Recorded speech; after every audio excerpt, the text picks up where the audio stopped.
Oh,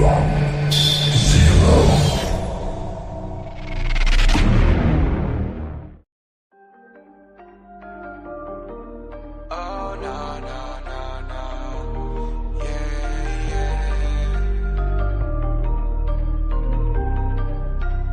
I love Jason. Ayo, Parrish, this shit high, boy. Shawty catch a ride, yeah, I had to put her on. Bought her two-seater, yeah, we heading for the sun. Shawty got my high, I ain't tripping for the funds. Yeah, I won't start, I ain't tripping, I'm a stun. Oh, oh, living lively.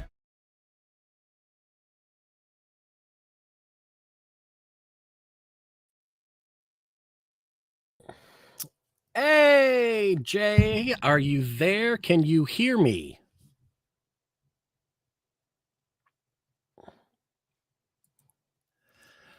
How are you doing? I still can't. I don't know what's going on. I have no idea why I can't hear you, my friend. This is starting to get a little worrisome. Oh, there you are. All right. Now Like I can magic. hear you.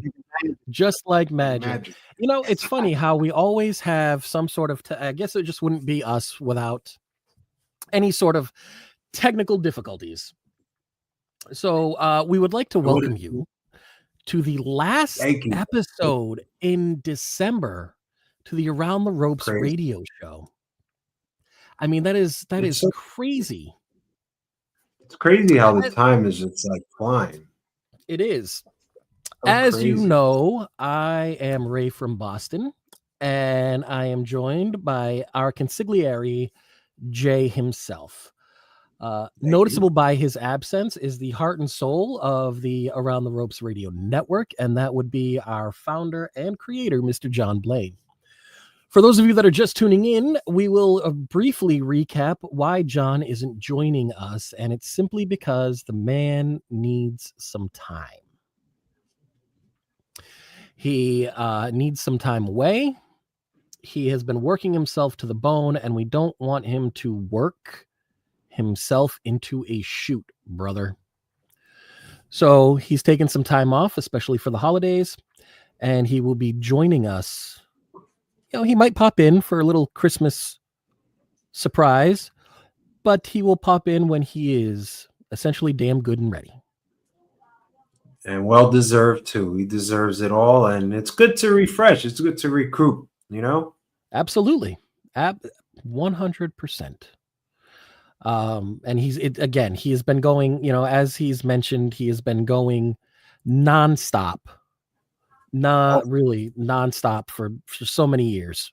Yeah, he was at the GCW event. So shout out to John. Shout out to GCW at the mall right there in Jersey. So it was a good event. I saw some photos that he did, and I know he went live for a little bit. Total of Time, shout out to him. He was also there in the building. He was also doing some content, so that's pretty awesome. Overall, man, the guy's a hard worker. So yeah, you need to regroup. Sometimes you need to just step back, you know, and just regroup, refresh, and come back stronger in 2026. Absolutely. So with that being said, and with this being our last episode of November, there are a lot of things we do have to get to. One of them being our lovely way for our viewers to contact us. They can hit all of our socials, Facebook, YouTube, and I think we're going to start streaming on Twitch. I can't even remember. But they can also email us their questions at aroundtheropespodcast26@gmail.com. And it's looking like we might already have some comments. You said December, it's November, from Mirko So Saucy over on YouTube. Did I say December? I can't recall, but I will say this. Recently you just said November, so I'm gonna go with the recent. There we go. That's all you got. That's all that matters. It's just you got it right. Even if it was a mistake, you got it right. Yeah, exactly. And not first time, but definitely long time follower, David John over in England, who is staying up till 2:00 in the morning to look at our ugly mugs. says, as we say in England, John works his bollocks off. He deserves a well-needed rest. Best wishes to him. Does. David, we couldn't Yes. agree with you anymore. That is very aptly put. Yeah. And thank you for tuning in, David. Thank you, Mirko, and thank you everybody else that is tuning in and has tuned in over the past to help get us to where we are. So let's get down to business. This past weekend, Jay, we saw AEW's Full Gear 2025. Wow. Before we recap the matches, did you watch the event? Yes, I did. What were your thoughts on a scale, just on a scale of 1 to 10? How satisfied were you with the show? I'm at an 8. I thought they delivered, and I enjoyed the show. I wish I was there. I didn't even know it was in Jersey, right around the corner from you. Yeah, my shock was just like, oh wow, like I can't believe this. I could have went there. So it was just crazy. I thought it delivered. I give it an 8 out of 10. How about you? I'm right there with you. I feel like that was probably their best pay-per-view of recent memory for me. Like I again, I will always have the pacing issue with AEW, but that's just their thing, right? Like they want that, like not giving you a chance to breathe, to take it all in, right? Right. You know, like, I mean, we went from what did we do? We had the Darby match, and then we went right into Moxley and Kyle O'Reilly, and like you couldn't even, like, it was just crazy how they went back to back with those matches, and it was so much. Like, normally I don't like feeling mentally exhausted or emotionally exhausted after watching a pay-per-view. But for some reason, the way AEW does it, especially for this show, it worked for me. You know, like I didn't have that feeling of being emotionally and mentally drained. So I really, that really helped contribute to boosting the score, because that's usually what in my perspective, that's usually what takes the score down, is doing that real fast pace, back to back, not letting anything breathe, not letting anything process. And I thought that they did a fantastic job. Real quickly, we had so to start off, the way that the card started off, and I did not see the tailgate brawl or the pre-show. Me too. I was able to get in just as the Pac versus Darby Allin match started. Right. So the results of the four-way tag tailgate brawl, which was Bang Bang Gang versus the Acclaimed versus the Outrunners versus Big Bill and Brian Keith. You had the Bang Bang Gang, Juice Robinson and Austin Gunn, going over. And listen, I'm not mad at that. Not at all. I'm not mad at that, because we could all use a little bit more Juice Robinson and Austin Gunn on our TVs. Especially when Juice just like came back a few months from his injury. So yeah, and Juice is always entertaining. I feel like Austin Gunn really, really starting to find his stride and finding, what works for him. It was a little bumpy at first, right? But I'm glad to see where he is. I thoroughly enjoy watching the two of them, especially together, because they play off of each other so well. And I think going back to his NXT days, Juice Robinson is that kind of guy, and I don't mean any disrespect to anybody that I'm going to mention right now. He's like this generation's Dolph Ziggler. Okay. You can put him with anybody, whether it's in a tag team, whether he's working with them or against them, and he will make everybody look good. Same way that you can do that with Dolph Ziggler, / Nick Nemeth in, WWE and Impact. Oh, he's like the prime example. Like, there you go. If you want to be selling, watch Right. Taven Ziggler. Watch him on MSG. Yeah. I mean, it's fantastic. So that's I'm always happy when we have Juice Robinson. We got a comment coming in from David that says, I don't totally dislike AEW.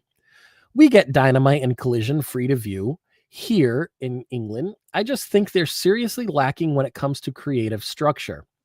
See, David, I don't disagree with you, but this card and some of the storylines were so well structured on this pay-per-view and setting up future storylines that I am hoping there's consistency, because with this, if there is consistency, then AEW very well can take that number 2 spot and be the contender that everybody wants them to be and was wishing that they would be, 6 years ago when they started. And listen, that's not a knock. Everybody falls in like that weird timeline, right? Like you where you don't really know what's going on. WWE experienced it before the Attitude Era. Like they were in that weird in between where you kind of had guys with gimmicks, you didn't have guys with gimmicks, guys with clowns, and like so. I feel like if history repeats itself, then this could be an even bigger boom than we initially saw with AEW since their inception, as long as the continuity and the consistency stays. We have a question from Mirko Sosasi over on YouTube. He says, is Colton Gunn injured, or is he not in AEW anymore? Definitely. Mirko, I believe that he is injured. I believe his injury happened a few months ago, and it was during a Collision taping, if I am not mistaken. I am sure we will have plenty of people telling me whether or not I was wrong on that, which is fine. I'm just trying to go off the top of my head. Shamika Andrews over on Facebook. Sorry, she's not in Facebook. She says, my question is, why does everyone have to be hemorrhaging from the head every episode? Yes, that's why. I don't know why, but this is something that I have also said. It's kind of a hill that I'm not willing to die on anymore. If they want, color and blood that frequently and kind of take the mystique off of when it happens, for AEW anyway, then that's their thing. Like it's kind of gotten to the point where I now, during a Jon Moxley match, I now have a timer running to see when the blood's going to start. I know that Tony was a huge ECW fan. I'm not sure if that factors into it. Where you had like the Sandman was busted open before he even finished walking to the ring. And 99% of the time that was because of him busting his head open with the beer can. But for me, like I said, I'm not willing to die on that hill anymore. I was in the beginning. I just now know that it's AEW. It's going to happen. I'm used to it already. You can be used to it, right? Yeah. Do I think that it does take away from when it really does happen in like WWE or Impact or NWA? Yes, because I was brought up the old school way, right? Right. Which is it helps to further or end the storyline. Right? Like if you Dusty Rhodes, Ric Flair didn't, and as much as people like to think so, Ric Flair didn't bleed all the time. It's just that when he did it, boy, did he do it. The crimson mask, the platinum blonde hair. And that's actually why he kept his hair as bright as he did, because when he gets the color, it pops more.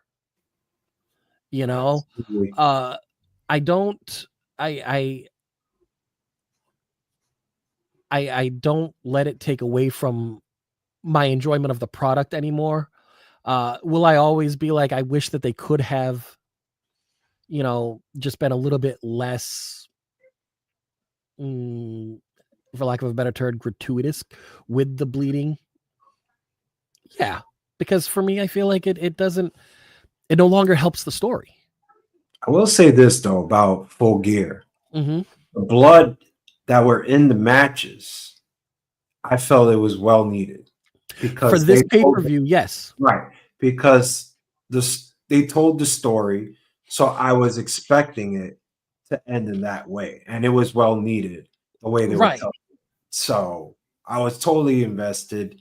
I don't mind it. I just don't need to see it. I just need to know when it's I don't need to see it. I don't need to see it on Collision or Dynamite. Right. I mean, let me rephrase that. I don't need to see it on every Collision or every Dynamite. And I say that because Blood and Guts is always a Dynamite thing, right? Right. And I love the fact that they did the storytelling. They kept harking back to the fact that Kyle O'Reilly shed a lot of blood in Blood and Guts, but doing that, he was able to submit Jon Moxley, and how he submitted Moxley again.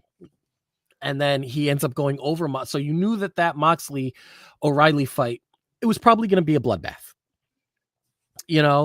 and I honestly don't think that the Samoa Joe Hangman blood was supposed to be at the extent that it was.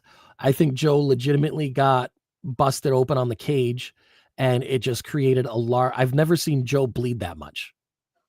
Like, you know what I mean? Like when he's intentional, when he's right, like when it's supposed to happen, I have never seen him bleed that much. And that's going back to TNA days. I mean, sorry, ROH days. Bringing it back. Yeah, like it's absolutely crazy the amount of blood that he lost and was still able to go.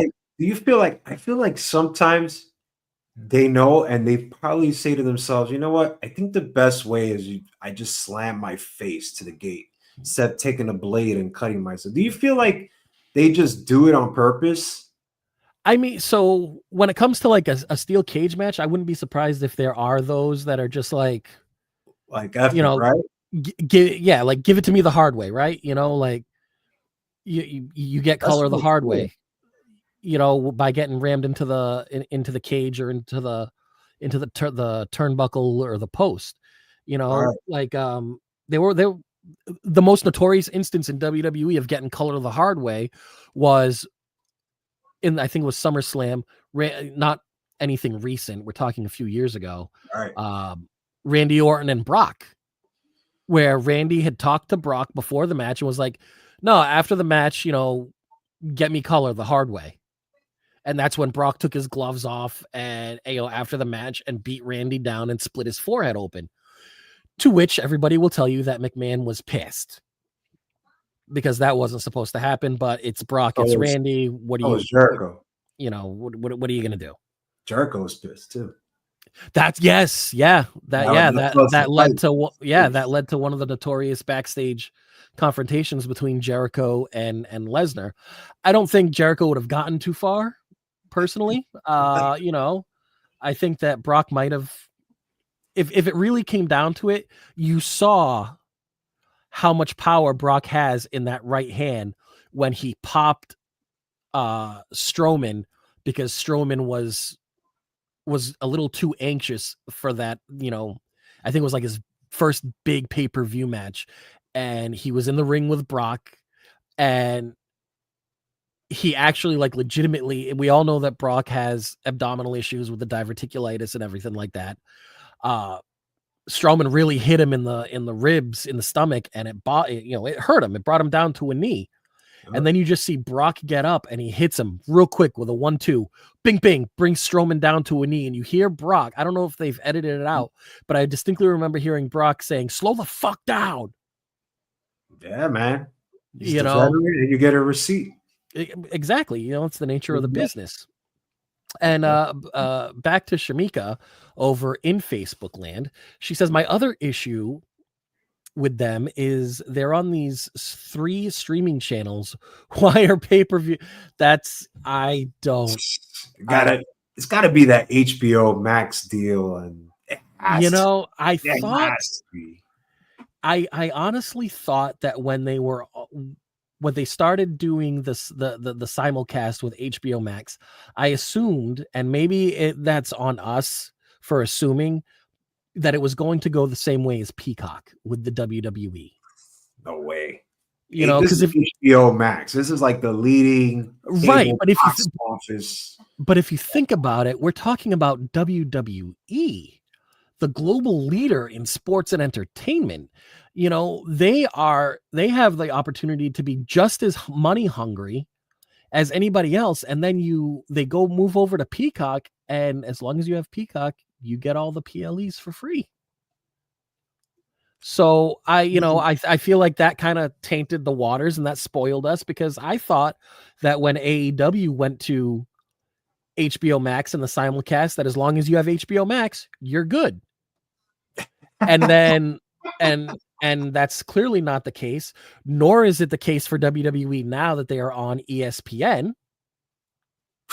No way. And they're promoting it so hard this week. Oh my God. Every single scene is Saturday at 7 ESPN. I mean, seriously, I think so. In my personal opinion, WWE has made 2 giant fuck ups concerning their library and their streaming, right?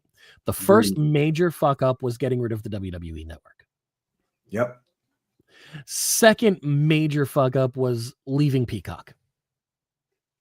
Now here's my question. Why didn't put their library in their YouTube channel?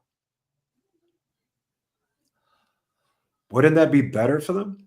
You mean like have them charge for their YouTube? Have the library? No, not even charge. I mean, you could do that later on. You could start off as free and then a year later actually charge. But why not put it in their YouTube channel? They're always putting content every day.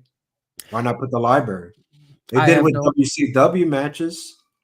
They have the WCW network. So I honestly, I don't know.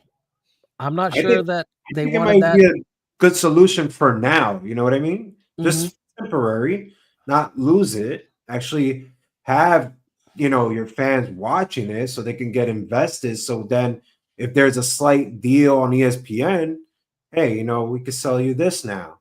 Now let's make another $1 billion or $2 billion deal, whatever. I see what you're saying. So what you're essentially saying is build the customer base with the library on their YouTube. Exactly. This way, here in 2 years, you incorporate the library into ESPN. Right. You're like, listen, we can do that. Look at all these views.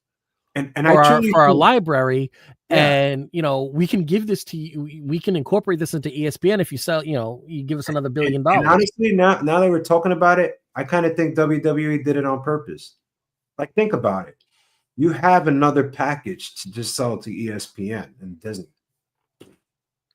Hello, how much you think that's going to be worth? I mean, library. I can see that being a real possibility now, especially with TKO at the helm. And we have all heard and all seen what TKO has done for ticket prices. We've heard what TKO has said about, Vince McMahon keeping the ticket prices so low, ridiculously low. And come to find out, it was because Vince didn't want to ever put his shows out of reach of people. Because regardless of what you think of Vince, and I'm not saying anything either way, it is noted that Vince grew up not in the best of circumstances, both financially and emotionally. So I can see why, even though he could charge as much as TKO is charging, why he didn't, because he didn't want to alienate the fans, which is what TKO is doing right now. In terms of ticket prices. I wonder how many buys AEW Full Gear was on HBO. I wonder how much it did. Must have had some good numbers, like, because it was a good pay-per-view. But you got to think about it like this, right? I'm an 80s baby right here. So I Mm-hmm. grew up with cable boxes where you had to pay 50, 60 bucks to watch a WWF event on a Sunday and go to school the next day. That My was me. guy, you didn't have a black box? I didn't have the black box. I wasn't Oh in the my best God. living conditions of myself. You know what I mean? I So get it. I get it. I had to pay to watch these things, and it was freaking awesome. Like, you know, I didn't mind it because I knew I was going to get my money's worth. And I think that's what AEW does with, you know, having blood in certain matches and this and that and barbed wire and tables and chairs. Like they're trying to get a different brand of audience, so, audience that a customer they know they could get to them real quick, and it works. And there's a lot of people, and you can't knock them. I mean, there must have been 10, 15,000 fans in Jersey that on a Saturday. Think about it, on a Saturday. It's crazy. It's college football Saturday, right? Mm-hmm. And they got 10, 15 in that building. Yeah. No, they did. I I think they said it was their third or fourth straight full gear with 10,000 plus in attendance. Yeah, I got to give him the kudos. I mean, that's why I said, you know, on past shows with you that, you know, we had a year-end award, which I'm sure we will have. Tony Khan is Booker of the Year. I think he turned it away. If you look at 2024 numbers with buys, audience ratings, the whole roof, demographic, you go through it to this year, you're going to see a big 180. It's definitely there. And we saw it Saturday night, and we haven't even got to the other matches because there were some really great matches. There absolutely were. David says, I don't mind seeing matches with blood as long as it's not virtually every match. I get it. Sometimes it can't be helped, but I do think AEW does milk the shit out of it. Yep. Yeah, that's pretty accurate and well said. That's kind of how I think about it, but now I don't let it bother me. I will say this in their defense. If you're watching a show, Dynamite, and it says blood and guts, I think you should just know. Oh yeah, no. I had said that earlier. I had clarified my statement about it doesn't need to happen on Dynamite or Collision all the time. Right. And then I clarified it. I said, with the exception of Blood and Guts, because Blood and Guts is a Dynamite episode. That's what I give them kudos to. When they have a theme, they actually deliver. Okay. You're absolutely right. You know, Shamika over on Facebook says, for me, I don't care much about that because I have Spectrum and they offer Peacock and ESPN as part of my package. So she doesn't have to pay extra. Got a nice package there. That is a really good. Wait a minute. So wait a minute. So Spectrum Cable includes the ESPN Unlimited app? I wasn't even aware of it. I don't have Spectrum. I have Verizon. I got Xfinity, so I don't. Yeah, I don't. I'm gonna have to. Well, you know, Spectrum. I'm more the Verizon because that's what they got in my neighborhood. It's like yeah. Well, so funny thing here in Mass, a lot of towns when cable started to become the thing, signed these ridiculous contracts because it was the only way to get cable in, where the cable company would pay to put the lines in and everything, and then the town would repay them a portion of it, but the cable company would still retain the rights to use those, to approve or deny who uses those lines. These guys. And do you think that Comcast / Xfinity is going to allow Verizon Fios to use their lines so they lose customers? No, that's foolish. These guys. And in regards to your buy rate question, I did look it up on the Google machine, and my trusty Google machine is telling me that it's too soon to tell. They're essentially still being calculated with the buy rates. Jesus. Yeah, evidently that's like a really long process. So they must have had a lot of. Well, just in general, one of the threads on Reddit mentions a 140,000 buy rate. Not bad. And that's just for HBO Max. That's not bad. That's not bad at all. Like literally at all. Like that's just the people that are signing that did it through HBO Max.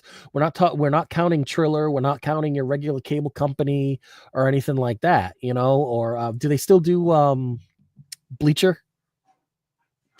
I have no clue, man. Because you remember the Bleacher Sports, you were able to get AEW for when they first came out. I don't even know if that's still a thing. Shamika answers our question. She said, yes, they offer lots of streaming channels through Spectrum. Huh. Maybe I'm just dealing with the wrong. Well, not like I can change my cable company. So, but yes, so we covered the tailgate brawl, the 4-way tag. All right. We had again on the tailgate brawl, they had the tag match, Boom and Doom versus Roppongi Vice. What you said, Boom and Doom? Boom and Doom. It was what the hell is that? Oh my god, those content creators, Boom. No AJ, clue. yeah, they had him on before. They no had him on clue before. is that. It was so Boom and Doom. It was Big Boom AJ and QT Marshall versus Roppongi Vice. Oh my god! Wow. Yeah.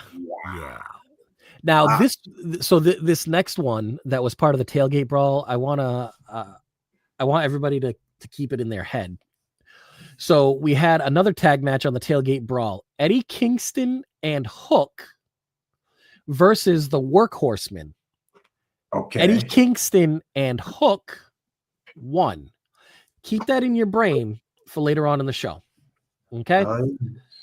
Now we're getting to the pre-show undercard, which is El Sky Team, which is Mascara Dorado, Neon, and Mystico, versus the Don Callis family, Okada, Takeshita, Hechicero, which are the CMLL Trios. It's for the CMLL Trios Championship. Okay. And El Sky Team retained, but I did see this.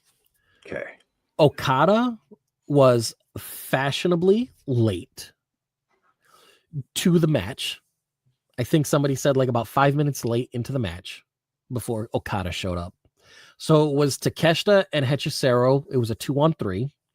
And then when Okada shows up, there is evidently a miscommunication between Okada and Takeshita, and Okada lays out Takeshita.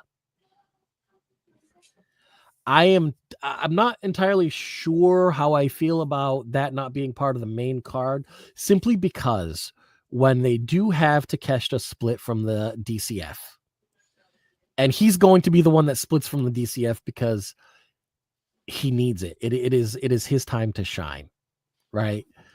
I think it's going to be such an amazing feud and series of matches if you just let Okada be Okada, Takeshita be this figure that he is right now, and just let them go balls to the wall, give him 60 minutes. I'm telling you, it is going to be fantastic. And I agree with everything you say, except for I wish they did it in Full Gear. That's what I'm saying. I wish it was a instead of it being on the pre-show, like on the main card. Right. But I don't know why they did it, but I don't think it should be at World's End. I think they're saving it for World's End, but I don't know if that's I don't know if I would have done that if I was the booker. I think I would have had it at Full Gear. Yeah, I definitely think that would have been that would have made much more sense. Yeah. I feel like you have that match on the main card of Full Gear, you have more eyes on it. You see the program starting to form between Takeshita and Okada. I think it's a win-win all around. Yeah, that's like the golden ticket match right there. Right, because say you're somebody that, like me, I was completely busy. I did not get a chance to turn it on until literally the main card started. So you're not somebody that watches the pre-shows and the tailgate brawl, and now you're going to tune in tomorrow, and it's going to be like, why is there even more animosity built up between Takeshita and Okada? You're going to be somebody, especially if you're a casual fan, you're just going to be like, what the hell's going on? What did I miss? Yeah. Got to build the story to the audience because most of them don't watch the pre-show. Look, we didn't watch it. Right, and it's kind of our job to. Yeah. They're like, well, Boom and Doom is fighting. I think I'm gonna check out. right. I don't think I can sit and watch a match like Boom and Doom. Sorry, I mean, I'm my job, but I'm still trying to figure out who Boom and Doom is. Like, which one was Boom and which one was Doom? I was like, what the hell is Boom and Doom? I'm sorry, but whenever I'm going to try to keep it so that we don't go off the rails, but it's kind of our show, so maybe we won't. It's the Thanksgiving show. It's the Thanksgiving show. It's the last show in November. So maybe we will, maybe we won't. Every time I see the name Doom in a tag team scenario, you know what the first thing to come to my mind is? The first team Legion? No, not the Legion of Doom, because I grew up knowing them as the Road Warriors. Okay. To me, whenever I see Doom in the name Doom in a tag match, I think of Ron Simmons and Butch Reed, managed by Teddy Long with the black masks on. They were called Doom. Jesus. They were like freaking Terminators, man. Their bodies. Oh my God, they were so huge. They were picking me up like a rag doll. Seriously, like their hands were huge, man. I feel like if you size of a glove. And right, and so now knowing what I know now and how many of those the members of Doom and Road Warriors are no longer with us, I believe Butch Reed it's Butch Reed and all of the Road Warriors that have passed on. I think Ron Simmons is the only remaining one out of those four. I really would have liked to have seen Doom versus Road Warriors in the Road Warriors heyday. Like when they coined the phrase Road Warrior Pop. I think that could have been something so special. Could have. Just have two massive teams, four massive human beings. Like that is that is the epitome of big sweaty men slapping meat right there. Meat match. The meat. Yeah, match. Really, seriously. What did JR call it? A hoss fight? Hogs fights. That's what it would have been. It would have been the epitome of a hoss fight. So now we're getting into the main card of AEW Full Gear 2025. First match of the night was Pac versus Pac versus Darby Allin. There you go. I gotta tell you, I'm not a huge fan of that Jeff Hardy Darby Allin style, right? I feel like listen to what I'm gonna say. Not because it's not entertaining, but because whenever I see one of them jump off of a 25-foot ladder through 3 rows of chairs, all I can think of is, oh my God, how the fuck are you gonna get up in the morning? You know what I'm saying? Like, how are you gonna feel 5 years from now? Feel like Mick Foley. Can't walk. Right. Can't walk. Seriously. And like, so I that's why I kind of cringe with those matches. So when I saw that this was the match that was leading off the night, I was very much like, I want to tell you that I take all of that back. It was a fantastic wrestling match on both sides with only a couple of Darby spots sprinkled in. Bro, I mean, it was a fantastic opener and it was a solid match. And I know that I said that in the group chat. I was like, oh my God, this is a really good wrestling match. I keep jumping on that because I know a lot of people, when they see Darby Allin is in a match, they're like, oh, what fucking crazy unhinged shit is he going to do? And some people don't even watch because that's not their style. But when I tell you that, like, solid wrestling, like, I mean, they had a good 15-20 move chain wrestling exchange. Like, it was legitimately catch can wrestling. I can see how you take it. I can see how you watch the match. And you know what? That locked me into that match even more because I was like, oh shit. This is I'll give you kudos. Darby Allin did wrestle in this match, which I was happy about. I just don't know what's a good Darby match. I feel like Darby's best matches was in his first year of AEW. I feel like I was going to say no. Finish. You said sprinkle in Darby spots. I totally agree, but I just felt like, why do you have to overdo it? And I felt like this match kind of overdid it. I mean, I know I'll be like, no, Jay, come on. He falls off through glass and all that. I get that. But I don't need to see you slingshot through a, turnbuckle 2 times and, taking a crazy hiatus bump. And, I don't think you need to sprinkle it so much. Why can't you just have it a one really good spot in the match and just finish it like that? And also, I wasn't a fan of the finish as well. I didn't enjoy the finish. Yuta Wheeler coming out and causing a distraction, and there it is. The 1, 2, 3 for Pac. You talk about that it was a wrestling match. Why do we need that finish? I agree with you 100%. I feel like the Yuta spot and then like the heel cheap heat win.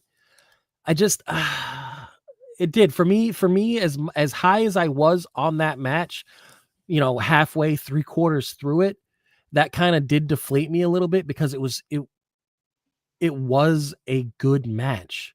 Now, when I talk about Darby spots, I compare it to like those earlier Darby matches where it was like literally just a train wreck.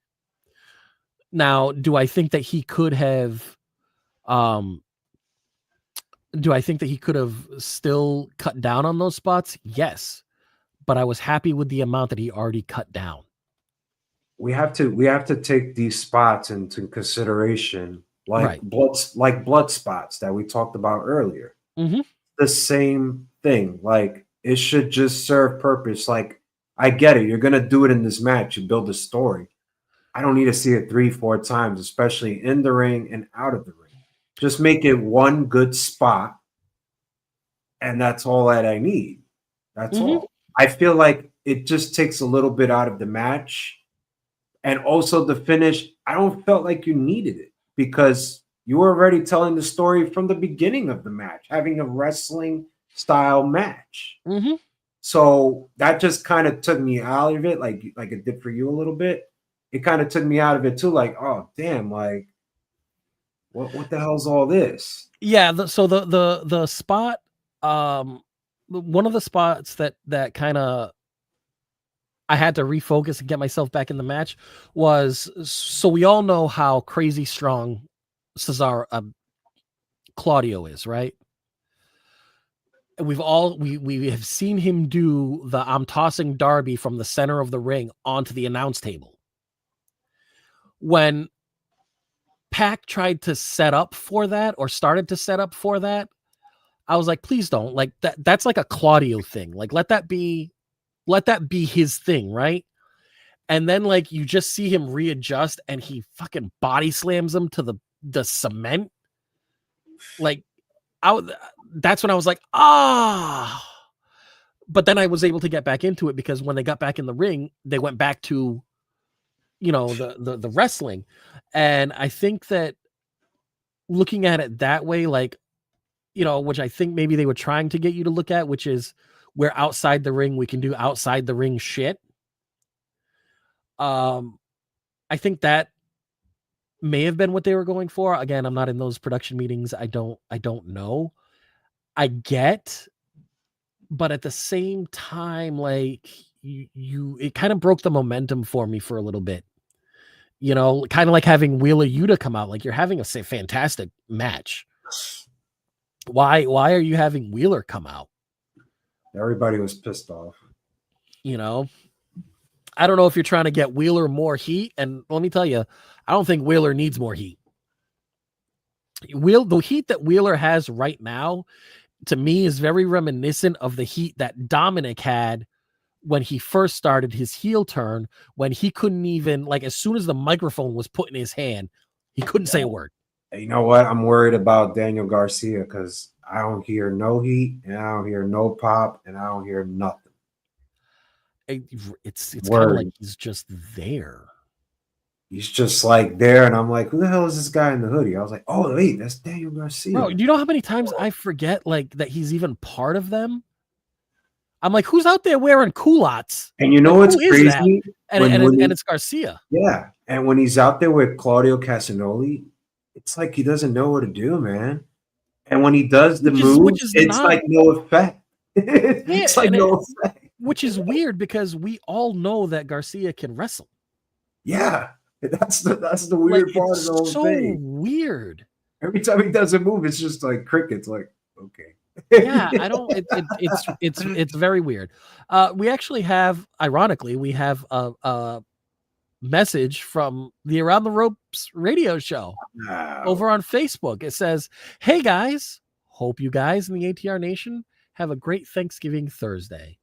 For everybody that was asking about John and wondering when he was going to come back, and we told you it would be after his little, respite, you can say happy Thanksgiving to John because that was him. Oh yeah.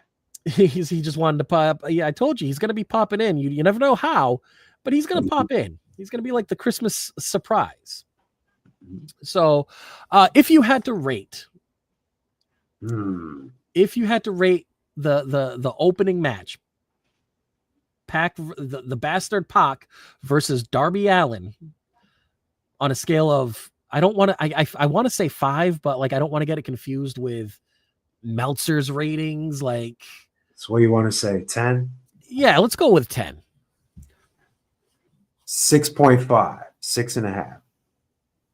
I think that's a very solid. I was going to go with 6 because it was better than mediocre, but that finish just really, to me, it didn't make any sense. I got to give the half for the effort on both guys. So, absolutely. 6.5. Okay, I get that. Yeah. I get that. Good over. Right. Now, the next match following that was the 4-way tag match. I feel like there was a lot of 4-way tag matches on Saturday. I saw this match. The women's tag title tournament semifinal, which was the Timeless Love Bombs versus the Babes of Wrath versus the Sisters of Sin versus Marina Shafir and Megasis, Megan Bayne. Your thoughts?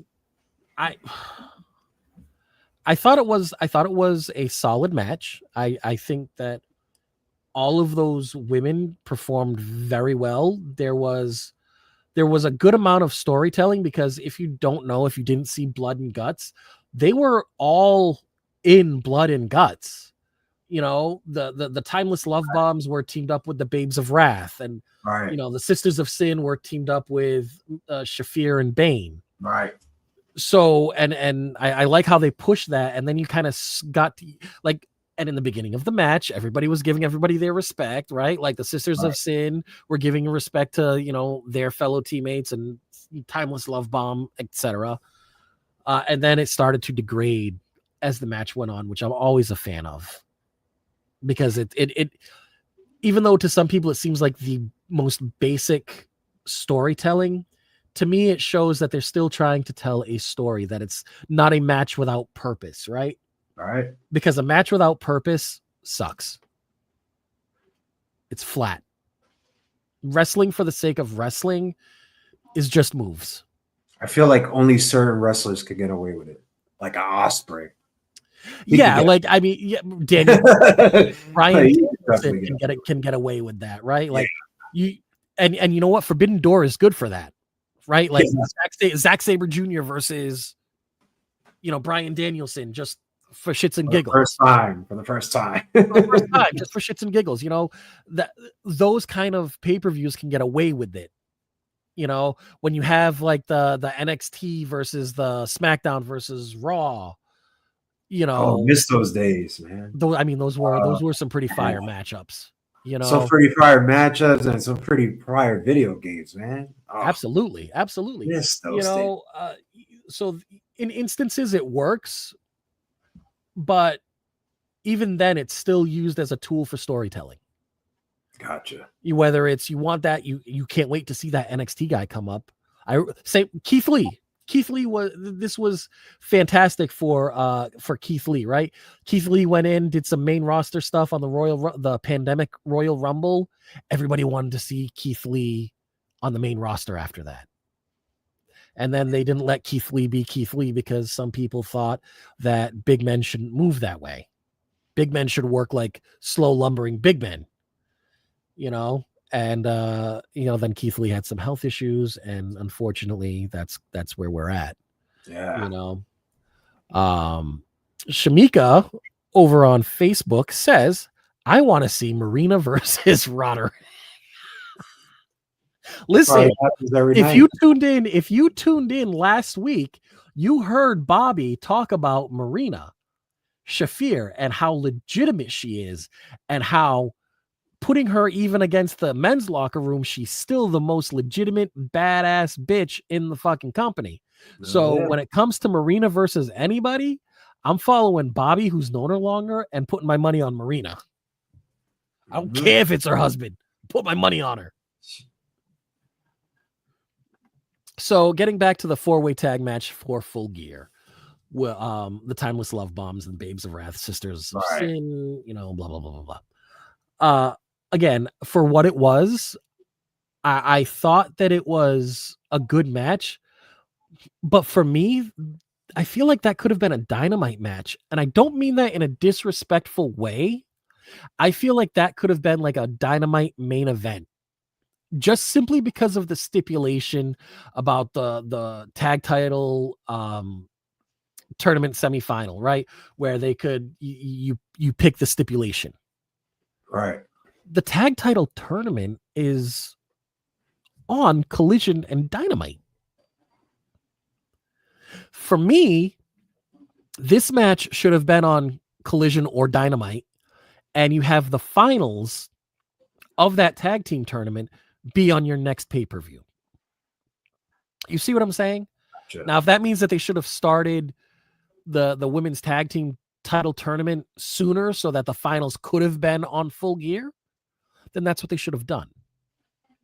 But having because to me, anytime you have a stipulation, a match for a stipulation, especially for a tag team tournament, where the ending result is inaugural champions, that's something that should be available to everybody.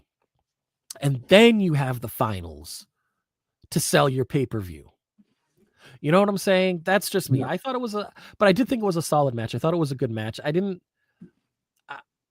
think it was necessarily a great match. I felt like there were a lot of things that kind of ended up a little flat, came out a little flat. Some things that were done that shouldn't have been done. Some things that were done that could have been done that weren't done. But I think I would give it a solid 6.5. Okay. I got some thoughts about this match. Yeah, go for it.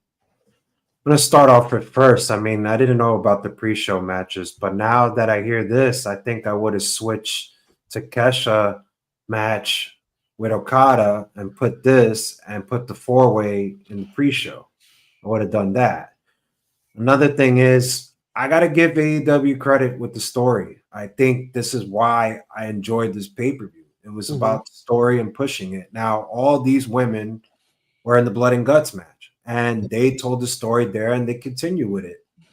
The problem that I see in this match is that not a lot of fans are familiar with certain people. Like those Triangle girls, I didn't even know they were in a group.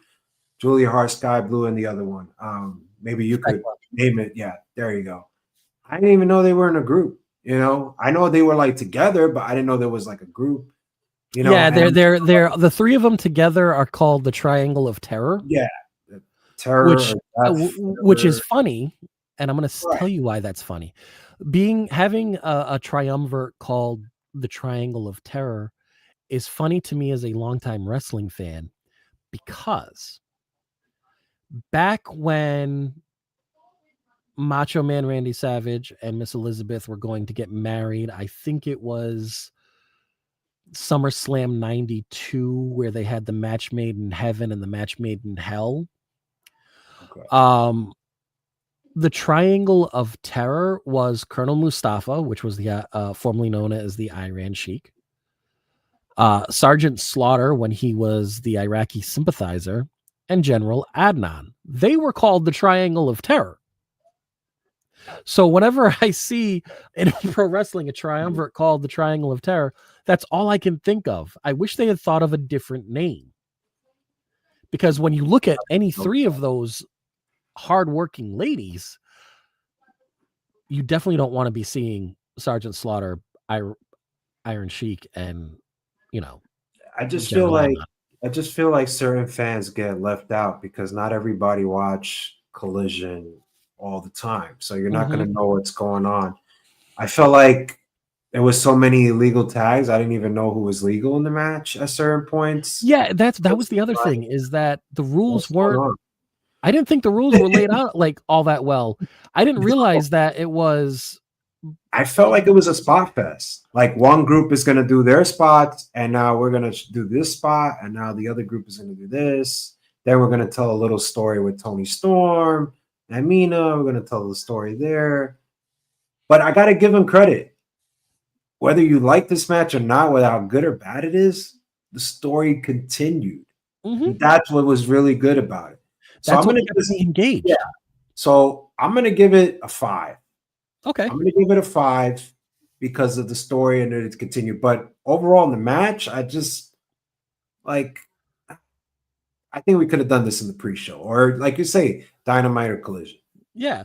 For me, what stops it from getting a higher rating from me is at times it was almost as if it was a tornado tag match.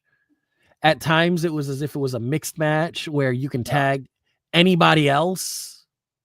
Pure like chaos. It doesn't have to be your partner, which to me doesn't make sense. Like if it's for the tag team title tournament, you should only be able to tag your partner that you're in the tournament with. And then when you start tagging other people, you get lost. Like, yes, pretty especially with that many people. I'm pretty sure it's happened to wrestlers. You tagging other people, then next thing you know, you're like, wait. I'll just go for the pin. See what the ref says. Right. See what the ref says. I don't know. So after that 4-way tag match, we have the tag team title match, which was Brodito versus FTR with Big Stoke in their corner. Man, it was an FTR Brodito match. It was a solid match. You're hardly ever going to find me saying anything negative about an FTR match because they're so solid. And Brodito, even though they are a new team, I think it is fantastic. The fact that they act like they've been teaming together for so long. I would not know if I were a casual fan and turned that match on mid-match. I would not know that Brodito has only been a tag team for a couple months. I'll say a few months. They were very much in sync. Bandito is phenomenal, and a phenomenal in-ring competitor. He can do the power spots. He can do the high spots. Brody, for a big man, he can move. We know that. I think that they complement each other, very similar to how Dax and Cash from FTR complement each other. Yeah, I couldn't agree with you, man. This was a really solid match. And the good thing about this pay-per-view was there was a lot of shockers, and I was shocked when FTR did win the titles.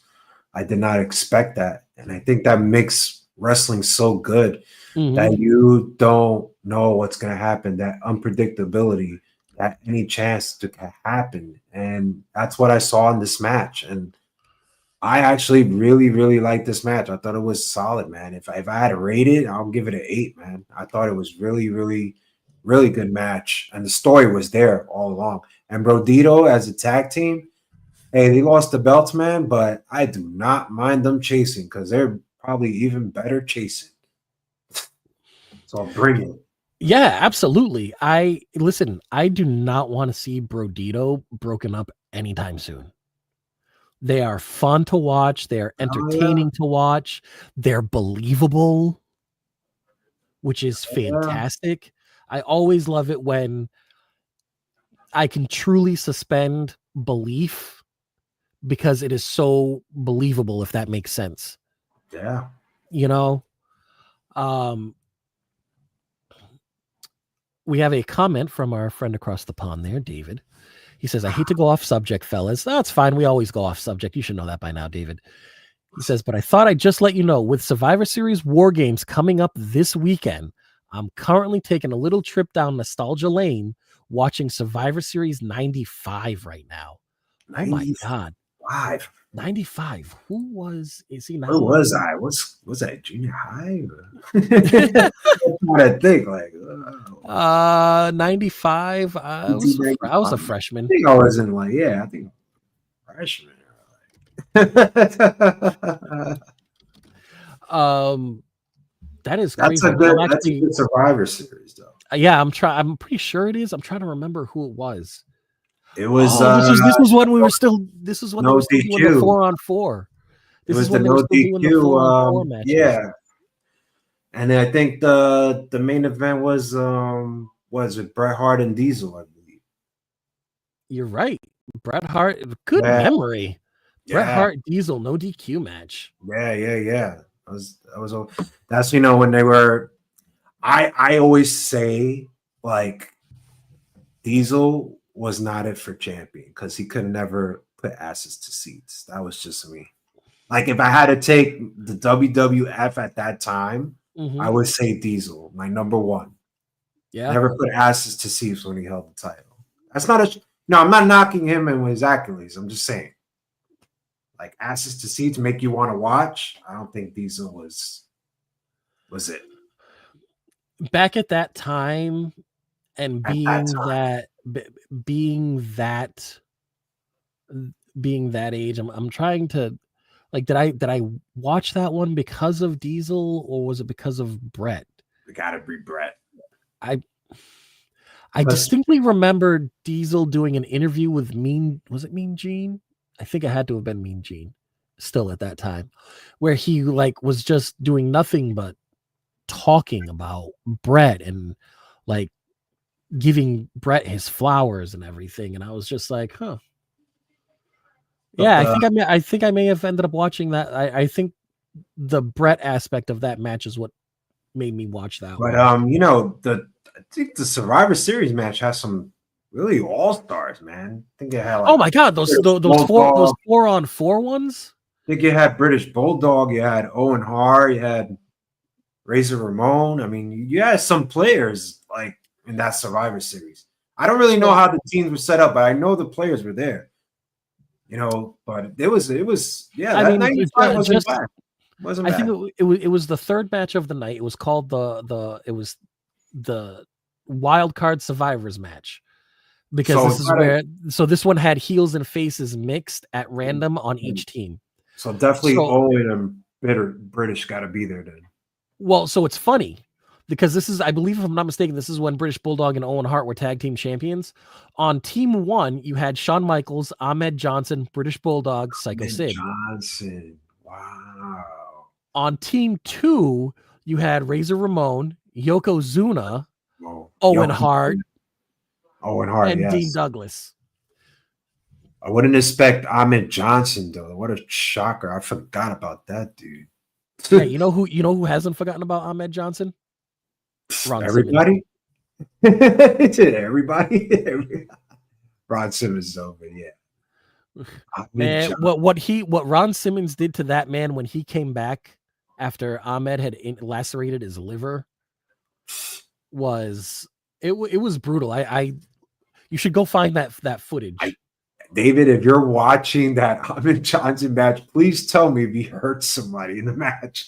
I mean, that was almost every Johnson match, according to some people. No, but I think it was an episode of Wrestling Challenge where Ahmed was facing Farouk, and he did something that he wasn't supposed to do, and it caused Farouk to be injured, and it put him on the shelf for a long time. Yeah, man. You know, that's what happens when you don't learn the fundamentals. Mm-hmm. So so getting back to thank you, David, for putting us off the rails. We'll talk about War Games. Don't worry. It's coming up. It's coming. Yeah. Did we get our ratings in for the Brodito FTR match? I said 8. 8. Yes, and I agreed with you. That's right. All right. What do you think of FTR being the new champions? We already talked about that. You like it because I like it because they got heat. There you go. Yeah. Okay. Yeah, it's coming back now. All right, so now we go to the Casino Gauntlet match to crown the inaugural AEW National Champion. I want to pause this right here. I know people are going to get on AEW's ass because they have too many championships. I don't care that they have too many. I do care, but not in this instance. I don't care in this instance because you can ask anybody that has known me long enough.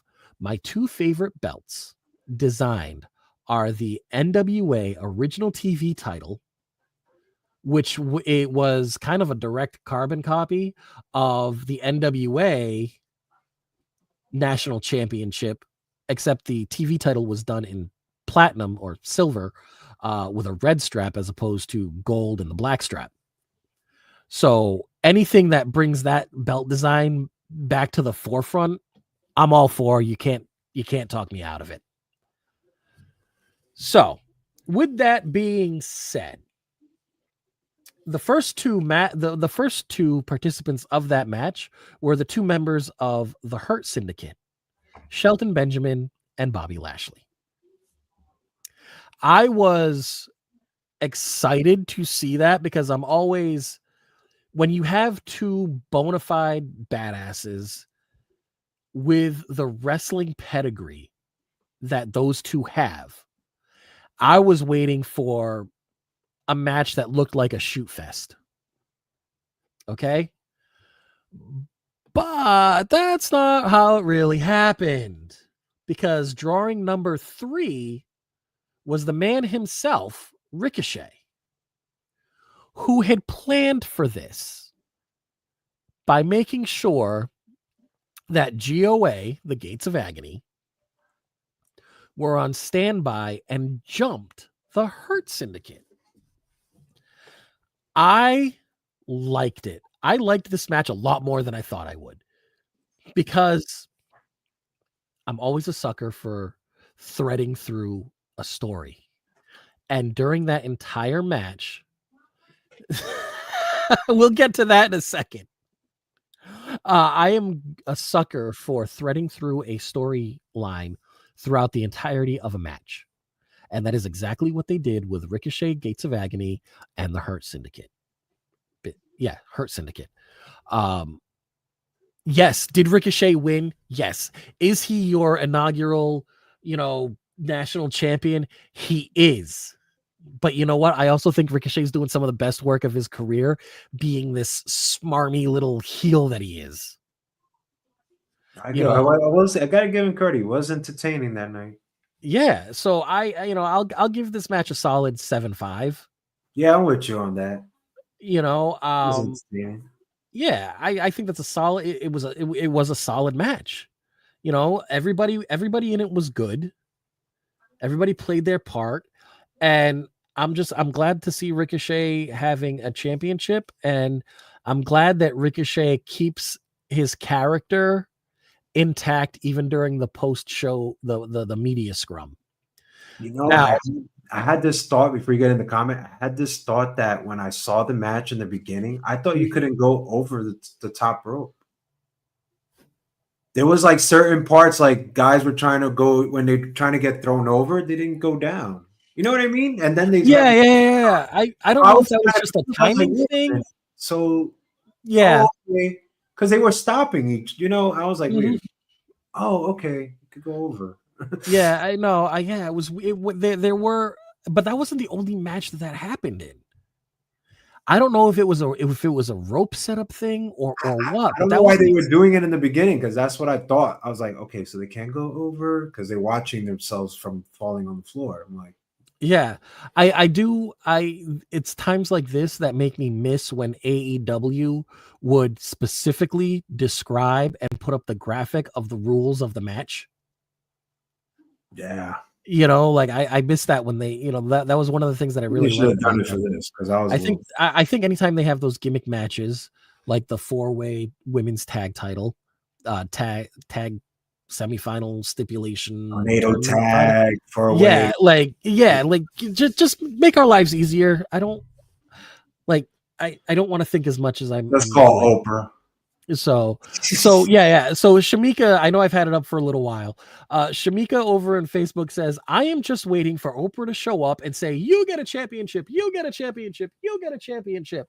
Which, yes, that is exactly, again, like I said, that is how it feels with AEW a lot of the time. But because of the design of this title, I'm not saying it this time. Because I want that title. I just don't know how we went from continental to international. Now we're going to national and taking the inter out. I don't. It's like, whoa, bro, what are you doing, bro? This is a topic for a different show. Yeah, like we have so much to still get through. Bro. Yeah, let's keep going. Because David said Ricochet is more over as a heel in AEW than he was as a face in WWE. He's doing pretty well right now. No, you're absolutely right, and that's why I'm happy that he won. I agreed, but I feel like WWE did give him opportunity. He just wasn't ready. And that could have been a huge part of it too, because I remember during the pandemic he started to catch a little bit of momentum. Like he dropped like the fancy tights and he was just out there in black jeans and a beater. Black jeans and a trying tank to top. find himself. Like he was just trying to find himself. But I felt like they did give him the opportunity. Yeah, and he just wasn't. And you're right. He just wasn't. He didn't find. He wasn't there on how to put them all together to make himself appealing to the WWE. He was mostly a face, so that's true. That is true. That also plays a part. All right, so that was the Casino Gauntlet match. Next, we're going into the No Holds Barred match between Kyle O'Reilly and Jon Moxley. We already touched on this. I don't think only thing I don't think we gave we gave it a rating. I go with a 7 on that one. I'm with you too. I love the fact that Kyle once again submitted Moxley. That was the right call. It absolutely was the right call. I am honestly just waiting for the bastard himself to kick Moxley out of the Death Riders for losing and giving up too easily. Oh, I don't want to see that. I think that's what maybe it's not. And maybe they're just going to start giving Moxley a crisis of confidence. But I feel like that's what's going to happen. Is Pac is going to be like, he's going to talk to Claudio. He's going to talk to Wheeler. I know the comments are going to come in about Moxley and his matches and how they probably don't like the blood and all that. But I will say this.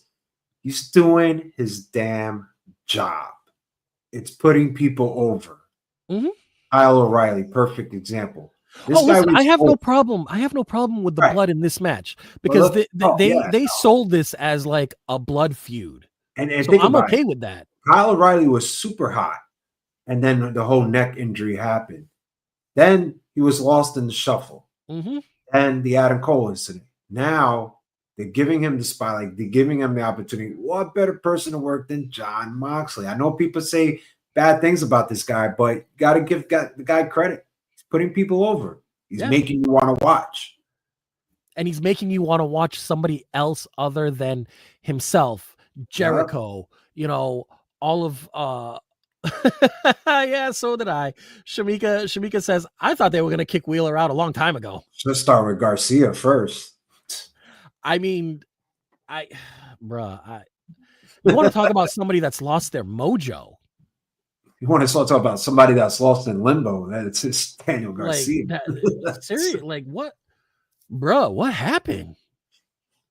Yeah. All right. So we're good with a 7. And that the blood fit that match.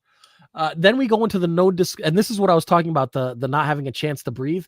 You have the Casino Gauntlet match, you have the no holds barred match, and then you go into this no disqualification TNT Championship match. Like, bruh, can my brain like process? And the no disqualification TNT Championship match, Kyle Fletcher, who was the champion, versus our favorite redneck Mark Briscoe. With the martial arts, kung fu martial arts. Oh my God! What do they call it? Chicken? What does Excalibur call it? Chicken kung fu? Oh no, man! It's just funny. Listen. Mark Briscoe does not need a title to be entertaining. Mark Briscoe can storytell perfectly fine. Promos. Bro, I want to tell you that was some like this feud with Kyle Fletcher. I will say gave you some of Mark Briscoe's best promo work. I don't even know what's a good Mark Briscoe promo to be. Well, any of the promo. Listen, you know when Mark Briscoe was like off, like just off in La La Land with his promos. Okay, right? So you gonna beat me? You gonna beat me, Kyle? It's like, yeah, that's what he told. That's what he said, man. I feel like he repeats it, like he repeats somebody's promo, so he could think, like, okay, I'm repeating this. But that's what I'm saying. They're like you know when there's when you're like it's a Mark Briscoe promo and you're like, huh? You know what he's like the last 3 or 4 promos, and especially the promo that he cut afterwards on the media scrum. Yeah, like. No, those are good Briscoe promos, and I'm glad that Briscoe got the TNT Championship. I understand that he's been, ROH World Champion, but now he is TNT Champion, and he's going to be predominantly featured at every event. National TV, right? And it's a shame that it's only Mark Briscoe, because if people could have seen and been more exposed to like the matches that the Briscoes had in ROH, even some of the earlier matches in AEW that they had with FTR. Yeah, I'm sorry. No, those were all ROH. It was when AEW had bought ROH, but they were under the ROH branded because Warner Brothers Discovery didn't want. Watch the Briscoes and Kevin Steen and Generico. Oh my God! Like, it's so good. Watch their promos. Jay is the wrestling world lost someone truly special because of a drunk driver. And I feel like with Thanksgiving literally being in 2 days, like, bro, it's not that serious. Get a fucking Uber, call the fire department. You can actually call your local police station. They will give you, or they will pay for an Uber in some cases. Yeah. As opposed to them being out there and having to bust you for drunk driving. It's crazy too. Like, I see texting and driving all the time. It's like, you could just talk to your phone and the phone could just take your voice and just write down the message. My brother's car does that. Like, he doesn't even have to do it on the phone. Like, the car will read him the text message and then he'll be like, respond. And then it just records his voice. It reads it back to him and he's like, send. Yeah, it's like, hello, this is why you're paying thousands of dollars on your phone. Like, what the hell? It's absolutely crazy. Shamika, thank you, Shamika, for being so active this week. We really do appreciate it. We do hope you have a happy Thanksgiving as well. Garcia joining them, to me, is up there with Cena turning heel. Just why? Well, the Cena turning heel thing, that was busted. So many factors that were not John Cena caused that storyline to be dead. Yeah. Before it should have been. Between Travis Scott, the Rock breaking character, like. Yeah, let me just tell everybody what I truly wanted to do. Right, like, bro, we get it. You're part of the board of directors. That does not mean that you have to come out, during a Netflix debut and drop some shit. Like, bro, no, you fucking it up. You killed the Star Wars story. You killed it. Seriously.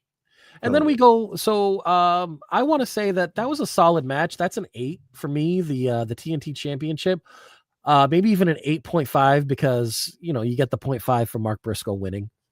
I'm gonna say that was one of the scariest matches and insane match that I ever saw, just for the fact that there was a screwdriver on the turnbuckle. Oh my god! And this guy Kyle is lifting this dude. I'm like, oh my god, somebody's gonna fucking die. If one slip hap, hey buddy, you're not coming back. No, you're done. So talk about a scary spot. I never seen anything like that. Insane. Yeah, I hope we never do see it again either. I don't even know why would he even attempt that. That's the crazy part. For that whole exchange in the corner, I don't think I breathed. It was insane.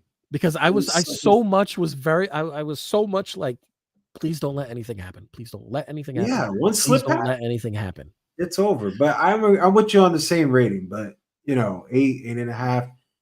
But that was just crazy, man. I never seen a match like that. And let me tell you, you talk about when we said like wrestlers do, just hit the cage on purpose to get blood.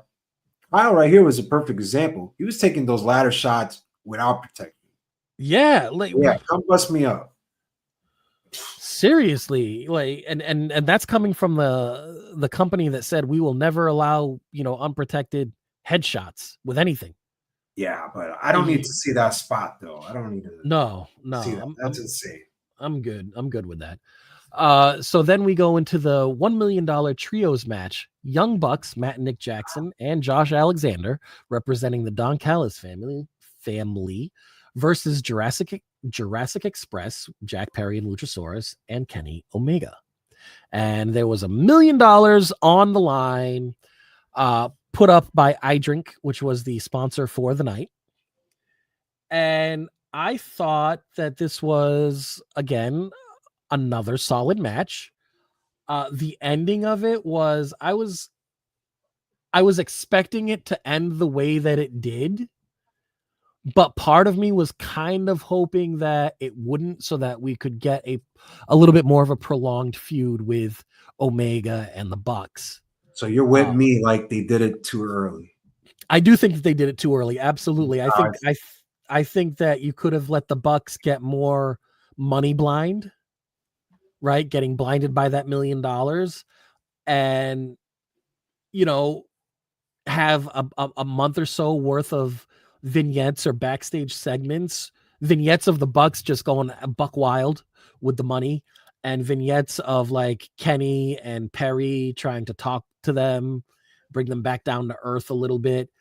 I absolutely would have had the Bucks align with Kenny due to Kenny getting a brutal beatdown.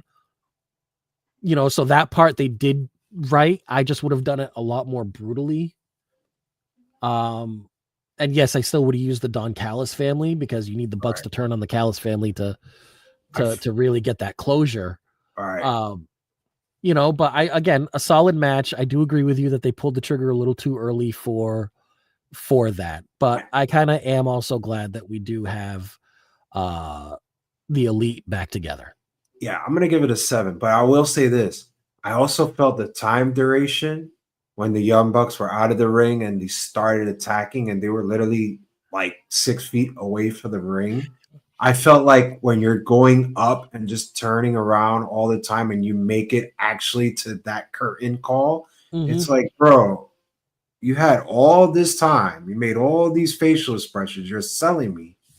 I don't need you to go all the way up and have a conversation, whatever. I already know this guy's getting beaten down. Like, I would have if why you got to go all the way up?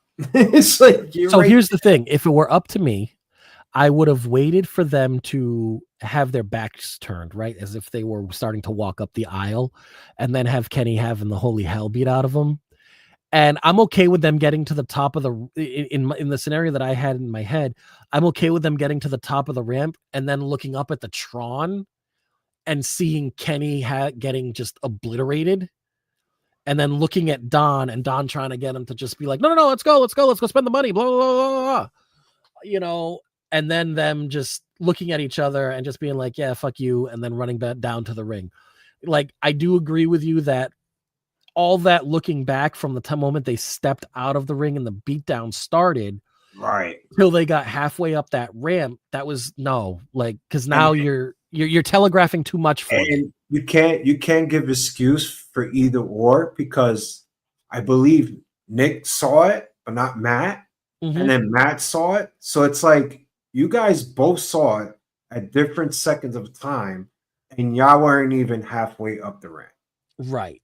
So it's like, hey, I already know you're conflicted. You're telling me, but do I really need you to go all the way up and buy some time, et cetera, et cetera? Like, right.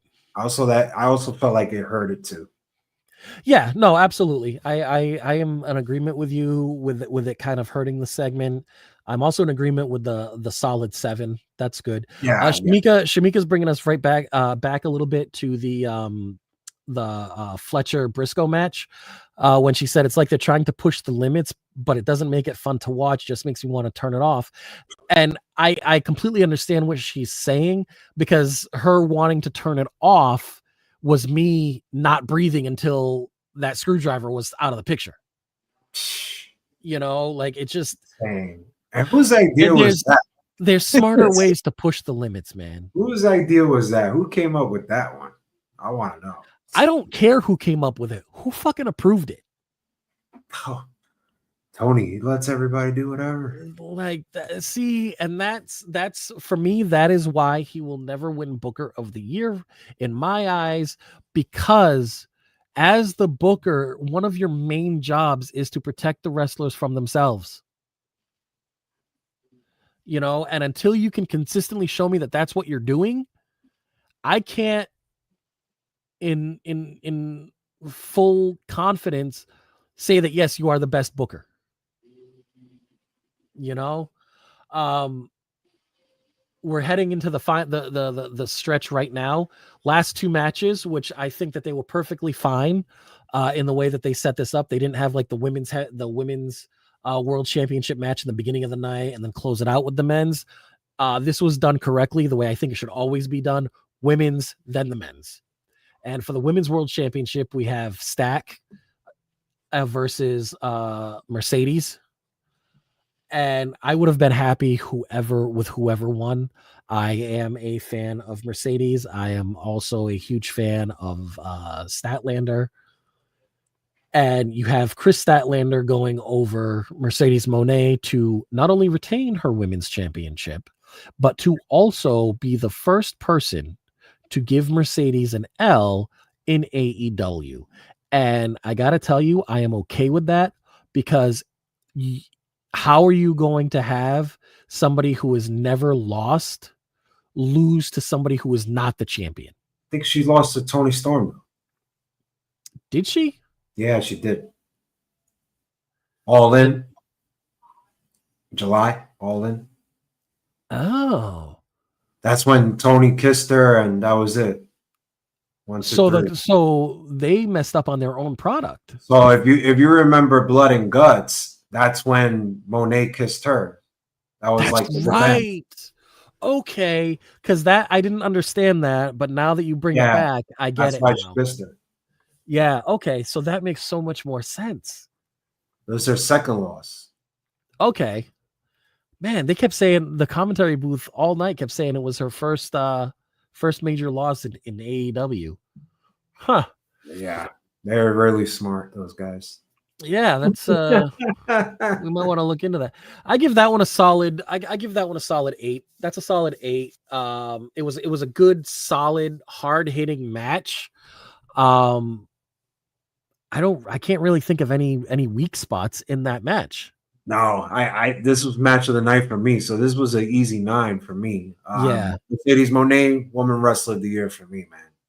Yeah, I can Now, absolutely. this is where I give it a 9. I don't agree with the finish because I feel like Mercedes Moné can attract more and get women over more because she has a lot of enemies in the whole roster compared to Statlander. When you're trying to book her, you want to book her with someone that's like top tier heel. And I just feel like there isn't a lot of those players. So you always have to rely to face like a Tony Storm or whatever to try to get you a little over. So I feel like that's the struggle there. Like I love Statlander as a champ and everything, great match, but I just feel like I don't know if that was the right call just because of the fact that you may have trouble booking Statlander to how you want to book her and make you a believer that a contender can actually beat her. I 100% understand what you're saying, but this is where it kind of gets a little lost in the weeds. Is that a Statlander issue, or is that a production issue? And by production, I mean agents, I mean bookers, because Stat's not in charge of the character development, right? Right. But that's the problem. It's all behind the scenes, and it goes especially to the booker you say you won't give it, which is Tony Khan. You're not building stars. And as a result, you're relying on veterans to try to get you over, especially when they win championships. And that's not going to cut it. We've been there. We've done that. If you don't create stars, it's kind of hard to kind of book Statlander to a match that you want to see her versus a Sky Blue on a pay-per-view. I would not be interested. I would not be invested. It would be a bathroom break if I was there live. That's what I'm saying. I just feel like Mercedes Moné, she cuts all these promos on how she's the best. I'm the top women division. And she fights all these wrestlers. But little by little, I'm not saying they're super over, but she gets them a little over. She gets them a little more TV time. You want to see her fight these people because you want to vote for these people to beat her. Mm-hmm. Because she's doing her job as a heel. Yeah, because compared to Statlander's a dominant champion, she can just whip your butt.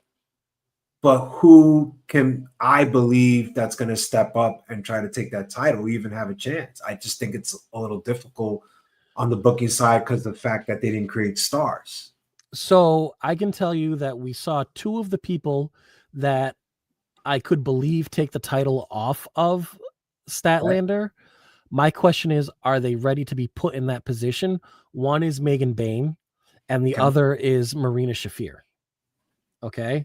Now, we could also have a returning Thunder Rosa, but you would have to have Thunder Rosa be a heel. I like what they're doing in building the Triangle of Terror, but they're not. Neither one of those 3 ladies are there yet where they would be believable in beating Statlander, like you said.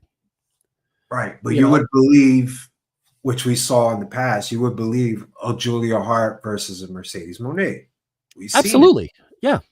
That's my whole point. But you wouldn't believe Statlander versus Julia Hart. No, I'm not saying that it's not possible. I'm just saying it just requires a little bit more suspension of belief, right? Right.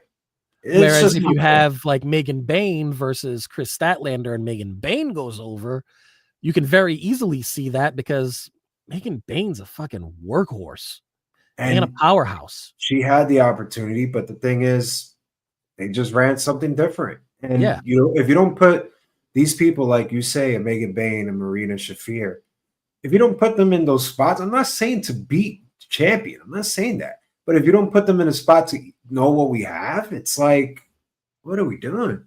Mm-hmm. I need to know what I have in my roster. I need to know who's going to step up. Yeah. I got to put them in those spots. You're absolutely right. I also think that's where, as funny as it sounds, I think that's where mid to late 80s wrestling really kind of got it right. Like for only for the main shows on TV would you have your champion go against somebody who has any sort of name recognition, right? But like for a lot of Saturday Night Main Event, you would see Hogan go against people like Iron Mike Sharp, who was believable to beat Hogan because, you know, there were plenty of times where as a kid I thought he was going to beat Hogan, but because of his sheer size, he was believable in beat, you know, like if he were to beat Hogan, you know. But so like it's almost as if in the 80s they had tiers of enhancement talent, right? Like you have the Iron Mike Sharps of the wrestling world, where you get to face the champion on Saturday night's Main Event, and like, you know, I don't know, pick another random event, you know, Tuesday in Texas or whatever. Sunday Night Heat. yeah, you know, and like on or you know, a random Raw. And then for like your regular Raws and stuff, you had, you know, like the lesser name, the lesser name recognition stars go against, you know, your champion. Or you could go the old NWA way, which was your champion didn't compete on regular weekly television all the time. They came out, they cut promos, they made their presence known and felt, but they weren't competing all of the time. And that's what made Ric Flair and Dusty Rhodes and all of those great NWA champions, that's what made their title matches special when they had them. Yeah. You know, and Shamika brings up a good point. I'm still mad that we didn't get a Monet versus Saraya match. You know, I would have loved to have seen that. I really would have. Like there are so many. What about a Ruby Riott? Well, I think she is Well, we know what she's doing now, but before she was hot. Yeah, she was. She was hot. She was hot for a while. She had a good run, and I don't know what the hell happened. Well, no, literally, then she started to get pregnant. No, yeah. No, but I'm saying, like, even before she met Angela, oh yeah, no, because they had her in run. Like she was and then they stuck her with, and then they just stuck her with Saraya, and she was kind of like comic relief for a little bit, and it was basically she was like the manager. Yeah, that was weird for me. I do remember that now. Well, let's go to the main event because we got War Games. Oh my god! Yeah, we're gonna be going a little over tonight, but that's fine because, you know, hey, it's Thanksgiving week.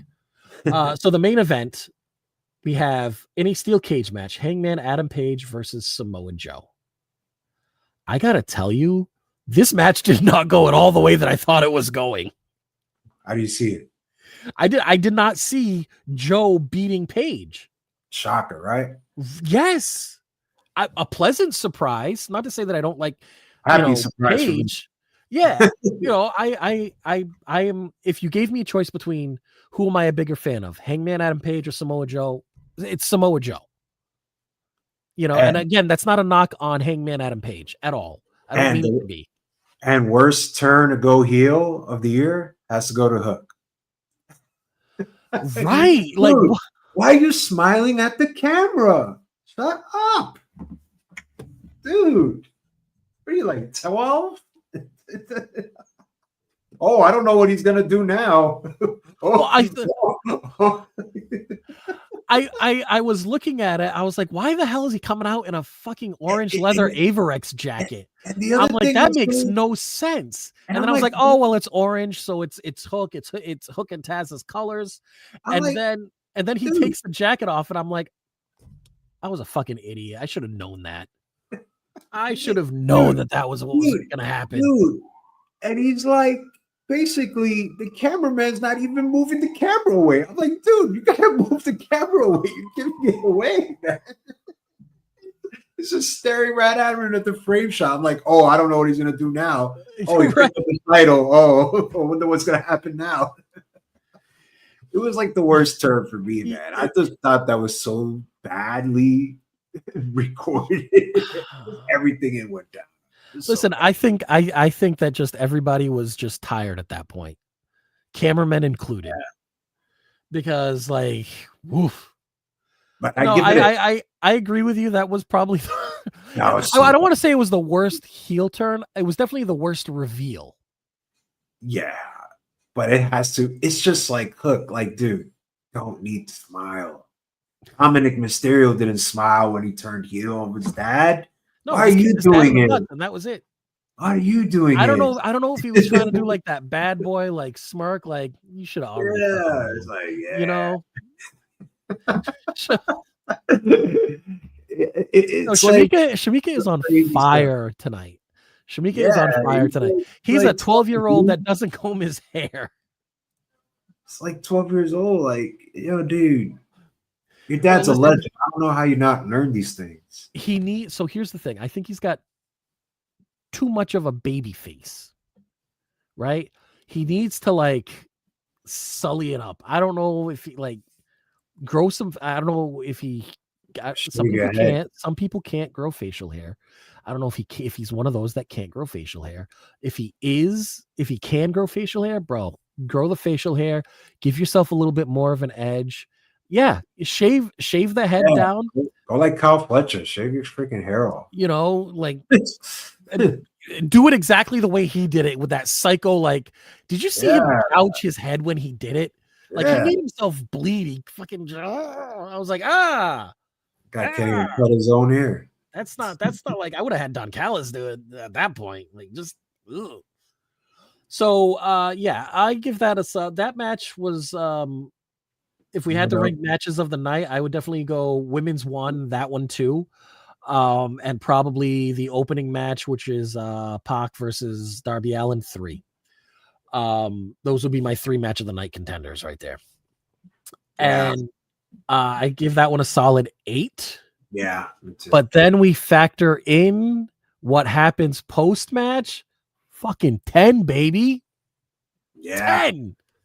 That is a 10 out of 10. I'll let you tell everybody if they didn't watch it. Oh my God. It was crazy, right? You have the dojo in there. Joe's holding up the title. The cage is coming up, and all of a sudden the lights go out. And you just see the silhouette on the on the stage. And you're like, what the hell's going on? And like the music starts to trickle in, the fog starts to trickle in. I'm like, there's no way Sting is coming out of retirement. This is not Sting. All of a sudden, you just hear, whose house? Swerve's house.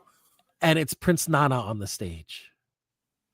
And then like this crazy music starts playing that is absolutely not I Swerve When I Drive. Yeah, I kind of miss it. I wasn't a big fan of that. I hope they go back to I Swerve When I Drive. And you know, he was dancing, made it weird too. Like, yeah, like because he was still doing the Swerve When I Drive dance, and I'm like, that just it doesn't. I don't think the fact that Swerve Strickland, not only is Swerve Strickland back, this Swerve Strickland looks like he ate the last Swerve Strickland. Like the man is huge. I believe I put that in the production chat. I was like, oh my God, he's fucking huge. Yeah. Like massive. You know, and Shamika brings up a good point about Hook. At least he's not eating chips all the time now. I think he needs to go back to eating chips. I think so, because it gives him something to do. Yeah. Right? Like he wouldn't have he never did the smile when he was eating the chips. Anyway, Swerve comes out, has his superhero moment. And by superhero moment, I mean he had his Captain America moment when Captain America is getting flooded by Hydra in the elevator, and he just destroys all of them. That's exactly what he did with the Ops Dojo. I didn't even know there was a dojo. I didn't know there was a dojo. I was like, what is this? But hey, whatever. It makes sense, I guess. And like, it was fantastic to see Swerve back. Like Swerve used to be the same size as Paige, And seeing Swerve next to Page and seeing that Swerve is twice the size of Page, like, holy shit. If you didn't think he was believable as a top tier talent and contender then, before his hiatus, his vacation, you see him now and you're like, holy Jesus. He's almost the size of Powerhouse Hobbs. He looked great. Great shape. Fantastic shape. And it doesn't look like it hindered his mobility at all. Because a lot of times you see people get, put on that much bulk and you worry if it hurts their mobility. And AEW needed the star, man. He needed a star to come back, and that's Swerve. But this I ask you, mm-hmm. Did we really need Samoa Joe to hold the title? Now, I know there's a plan, but I just felt the story would have been off the cylinder if Page retained, and that happened. All right, so I see what you're saying, but I think I understand why AEW did what they did. First off, Page is much better chasing the championship. As much as I like Page, his promos don't do it for me as champion. Okay. Right? So for me, Page is much, much better at chasing. And the way that they used Joe's win and the dojo going after Page to facilitate bringing Swerve back, I think maybe you could have done it if they went with your view, which was to keep the belt on Page. I mean, I guess you could do the dojo beating him down after the win, but I'm not sure how that would necessarily, like, how would you get to that point, I guess is what I'm saying. How would you get to the point from Page winning and being upright holding the title to now being beaten down so badly that Swerve has to come out for the rescue? Whereas having Joe win, Page is already down. You can have the Ops and the dojo jump on Page, cue Swerve. But you could go back and say that the last time we saw Swerve was helping Page win the championship off the Jon Moxley. And we could also say that he's coming down, he's coming to help, and then you could have Joe do all that to set up the triple threat. I think they're setting up a triple threat, but I just feel like we don't need it. But if that's how you want to go, because you want to delay Page and Swerve to have their run next year, then I'm all for it. But I would just like that it go like that. You don't have to necessarily do it at World's End, but you could have done it like here or whatever. Honestly, if they didn't already do if Blood and Guts wasn't so recent, I would have said that they're starting to build towards a Blood and Guts feud. Right? Like you have the first two you have the Ops, and then you've got the first two members of the team against the Ops, which would have been Swerve and Page. But with Blood and Guts being so, literally 2 weeks ago, I don't know where they're going, like what they're doing with that. So Shamika says, and can they please change their name? I think Ops is the dumbest name. Plus it only reminds me of the Naughty by Nature song. Well, so I'm not sure, Shamika, if you know, but Samoa Joe is a huge old school hip hop fan. In fact, during a couple of WrestleManias at Access, there was footage of him doing karaoke, and he was doing old school. I think it was like one year he was doing like Tupac or something. I didn't know that. Yeah, so I think that's exactly why they're named the Ops. Is because Samoa Joe is a huge hip hop fan, and it's kind of his homage to hip hop. Yeah. So for me, that is a 10. Without a shadow of a doubt, and a tear in my eye. Return. It was an awesome return. I don't just the music I could live without, but it's okay. Yeah, I don't know, man. I don't know. Can't dance like that. No, I'm sorry. Doesn't work with that song. Yeah, no, it definitely doesn't.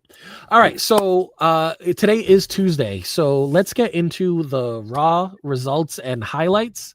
Oh We're yeah. gonna breeze through them really quickly.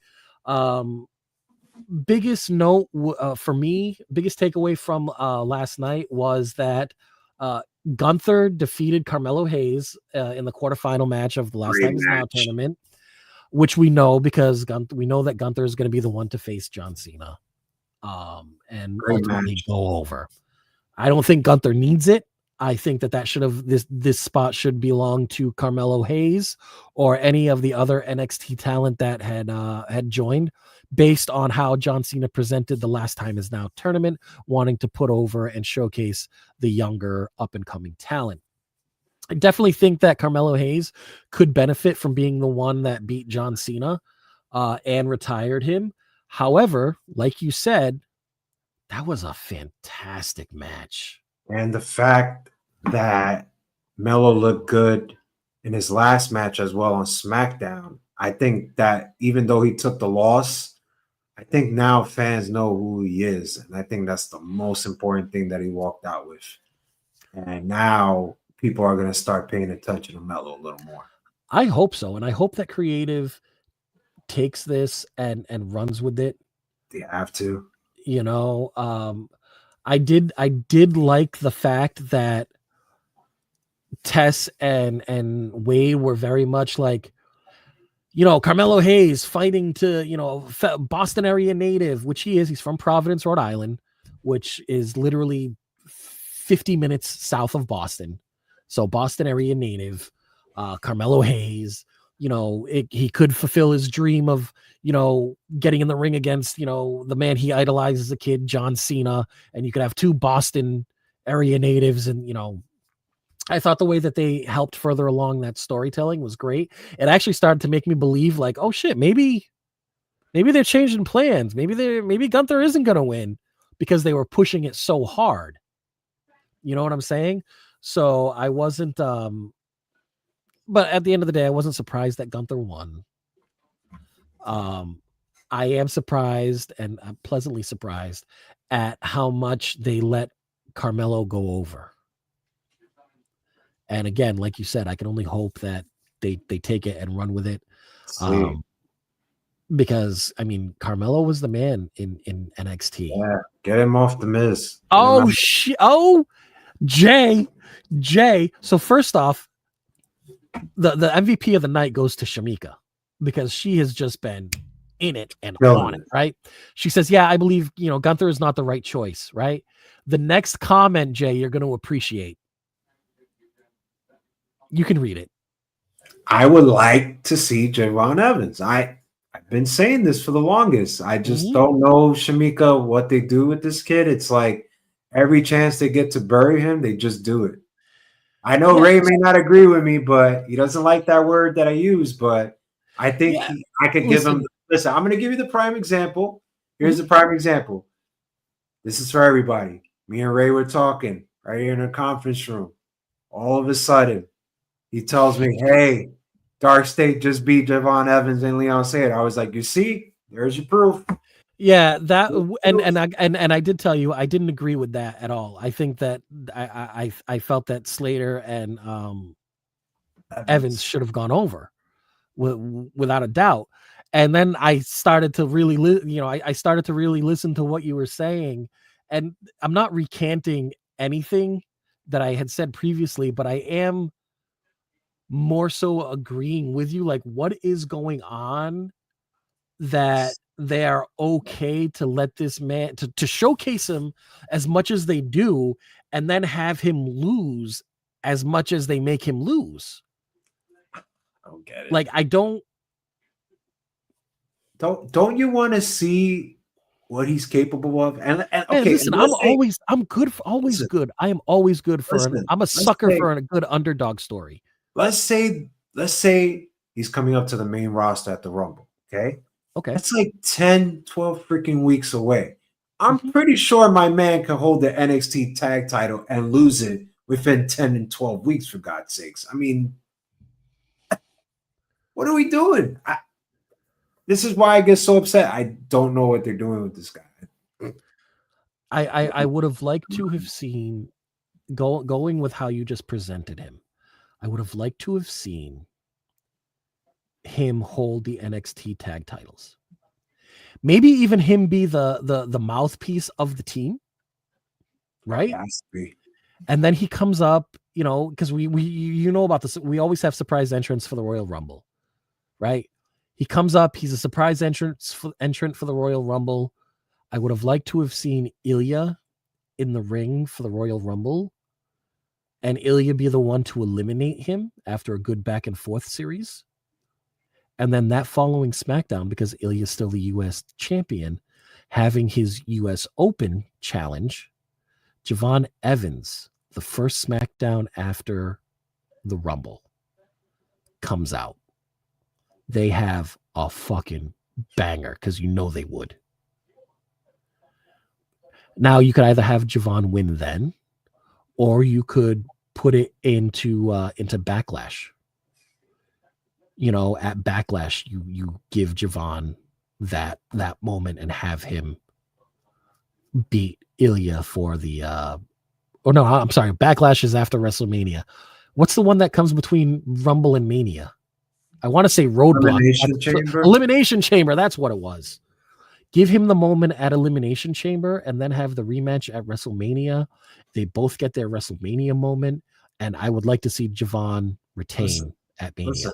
You don't want him to win titles in NXT. For God's sakes, put him in TNA and let him win something there. Like, what the hell is going on? Right. Shamika brings up a good one. She goes, that's just like Jordynne Grace. They made a big deal about her coming to NXT, and she's pretty much lost every match that she has had since she's come over. You're not wrong. Shamika's cooking with, first off, she's cooking with gas today. Literally the MVP. Gas, but she also forgot the fact that they're not even letting her fight NXT star. They're letting her go for Kalani Jordan and TNA titles. Like, why do I want to see her hold the TNA title again? We've already seen her hold TNA titles. Like, you work for us now. It's like, what the? Why are you going backwards? I don't get it. I don't understand. I don't want you to go for the TNA title. I want you to go for the NXT title. I truly don't understand it. Real side. We're going a little bit off the rails here. But, I know Ava writes this crap. So, I gotta tell you, Thea Hale, Joe Hendry, like that. Oh my God, bro! Probably the two of them against Paige and Chelsea Green. It is such a great, hilarious, entertaining dynamic between the four of them. It is. I need them. I need WWE and I need AAA to keep those mixed tag titles in the forefront. I don't care if you keep them on NXT, but they need to be in the forefront. I need more Thea Hale and Joe Hendry, Chelsea Green, and Ego Page team ups. Like, I need more of that. So is like Joe Hendry officially NXT, or like, what's his status? I don't because I saw him when I don't know when his contract's up with TNA. That PLE had a NXT show that said Joe Hendry Believe, and Backus said NXT. So I'm like, what is he, NXT or TNA or? I don't know. I don't know either.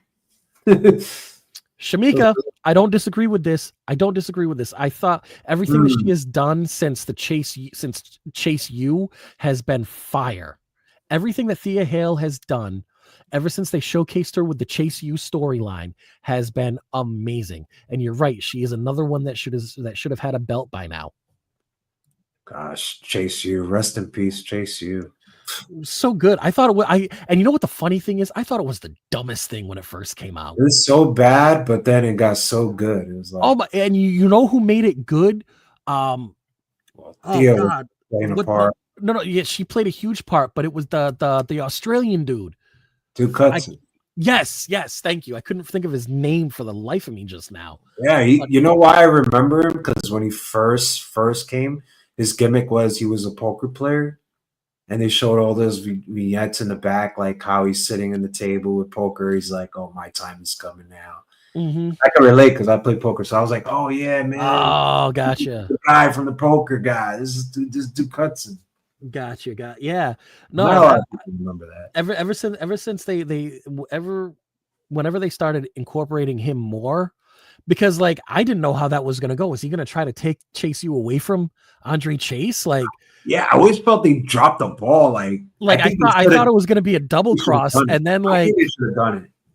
And then like the crowd ended up loving him, and like I was like, all right, well, okay, this is cool. I think there was like a last minute thing, like, wait a minute. Like, tell the referee, oh, don't tell him to not pull the trigger. Don't pull the trigger. We're getting a lot. Don't pull it. You saw a lot of merchandise. Pull it back. Yeah. We had so going back to Raw, we saw Gunther defeat Carmelo Hayes. Solo Sikoa, and I don't think he was supposed to win, ended up winning because of a referee stoppage, because Penta landed terribly on his shoulder. And from what I have read from reports of people that were legitimately in the crowd and had a line of sight, I think it was a separated or dislocated shoulder, because they said Penta was trying to pop it back in place during the break and was trying to get the ref to help him pop it back in place.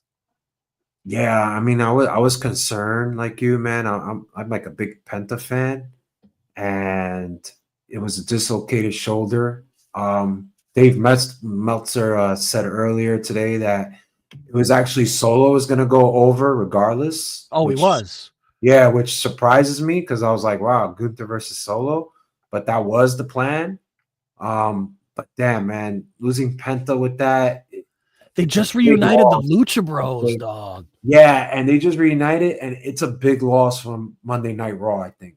Oh, yeah, absolutely. Real big loss, because Penta was just that filler in the mid card that you just have for that second hour. Like, that hour and a half coming in, a Penta match is coming that just gets you invested, man. Like, oh, right, I'm going in the second hour with a Penta match. Like, yeah, I can't wait. Yeah, but, and not for nothing. I mean, he is one of the most, like...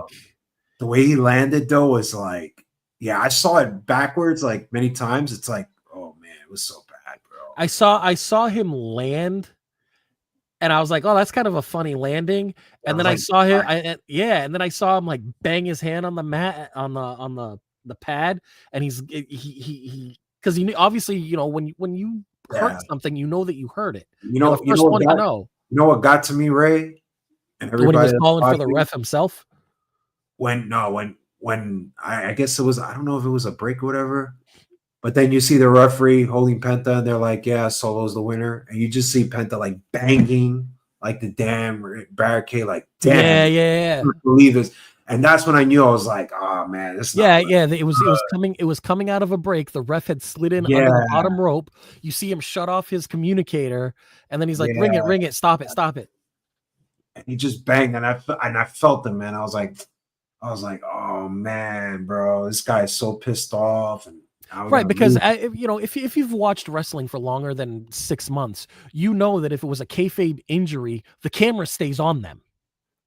It's when a wrestler lets you know that they're hurt and the camera cuts away that you know that it's something. Yeah, it's just a big loss, man. Sucks, bro. It does suck. And I'm not even talking about tournament wise. I'm literally talking about the overall product of Raw, because like you said, those Penta matches, they revitalize you after an hour and a half, 2 hours, or match that you didn't even care about. Yeah, like coming up next, Penta versus JD McDonough. Oh crap! I gotta watch this. Hold on. Yeah. Speaking of JD McDonough, that's a good segue. Rey Mysterio beat JD McDonough in a singles match. I gotta tell you, it was JD McDonough does not get the respect that he deserves. The match that him and Ray had was fantastic. And I just think that he goes into that Javon Evans, Thea Hale, where they just don't get. I mean, yes, he has had the tag titles with Finn, but I think that was carried more by Finn and his name recognition than by the Irish Ace himself. And I just would like to see him have his. I don't care if it's a AAA title. I don't care if it's, like he goes down to NXT to have a one-off with the North American champion who's down there right now, and he ends up North American champion and brings it up to the main roster, and he goes between the rosters. I don't care. He needs a belt. He needs a singles title. Coming soon. So we can only hope. Coming soon. After that, one thing. Well, I'm sorry. Before that, so the show opened up with Roman Reigns coming out, and then Cody Rhodes coming out to talk to Roman Reigns. And Cody Rhodes in his back and forth with Roman Reigns says, well, so I just want to welcome you to my team. Now, correct me if I'm wrong. This all started with CM Punk and Logan Paul, correct? Yes, sir. And then Cody was the second person. I'm still confused as to how he is Captain Cody Rhodes. First of all. Secondly, when he says that brings out CM Punk, right? And now CM Punk took like playful shots at Roman and Cody, right? He used both of their catchphrases, Oklahoma City, acknowledge us. And then Oklahoma City, what do you guys want to talk about? Obviously Cody's tagline, Roman's tagline. But the funny thing is when Roman started putting it back onto them, when he's playing the part of the shit stirrer, right? He gets Cody and Punk into this little like tiff about who's actually leading the team and who's the champion. And then he walks away, even though he's the one that started it. He's like, yeah, you guys really should figure that out. And then walks away. Like, I think shit. What do you thought? Did it get you? Because this was a Raw before War Games. Did it get you wanting to see this match more? It did, because I want to see what they're going to do with Roman. I want to see how Roman's going to do this, right? Okay. Because there was even a backstage segment where he did the same thing, because the Usos came through, because it was with it being the go home show for War Games, they had the advantage match, right? Which was Logan and Drew versus the Usos, which the Usos did not win. So that means that right. Logan, Team Vision get the whatever you want to call them. Team Vision will get the man advantage now in War Games, so they'll always be up one person. So this is my thing. I gotta disagree with you. I can't agree with what you said about this segment. I thought they had 3 big top stars in Oklahoma City, and you shit the bed. I'm gonna just go with why they shit the bed. I just feel like they didn't have anything to say. They didn't get me invested into War Games. I just felt like, oh, you're the captain, I'm the captain. Yeah, I don't really care for that. But for me, it was how, Yeah, for me, it was how Roman was stirring the pot. Yeah, I get that, but I just felt it was unnecessary. Stirring what pot? And this is my thing with like championships. Is like, okay, he takes a shot to let you tease, I'm going after a title. Well, it could be your title or it could be his title. And this is why I don't like championships. It's like, why do we have championships? Why can't we just have he's gonna go after whoever he's gonna go after, whatever brand he's on, right? Like if CM Punk is the champion, like he said I think in the segment, he's like, you're the quarterback on SmackDown. I run things here. Mm-hmm. Mm-hmm. Exactly. So why can't a Raw champion and a SmackDown champion? Why we gotta have so many champions? And I'm gonna go after this and that. I just feel like I've never been a fan. I'm not a fan. I'm not a fan of multiple championships. Like show only one. You want to do one brand. You want to do tag team well, they can't do that now because you have competing brands on, different it's networks. So silly. You called it Cody's Rhodes title, Universal title. Now it's undisputed title. Like, what are we doing, man? We're devaluing the championship. If you really think about it, it's getting devalued. It really is, just by all these names. I'm the Universal Undisputed Heavyweight Champion of what? SmackDown? Yeah. Yep. It's silly, but I get what you say. Look, I get what you say, stirring the pot. I will agree with you on that part. But as a segment as a whole, to get me wanting to see the match, it ran far too long. It could have been a lot shorter. It didn't deliver.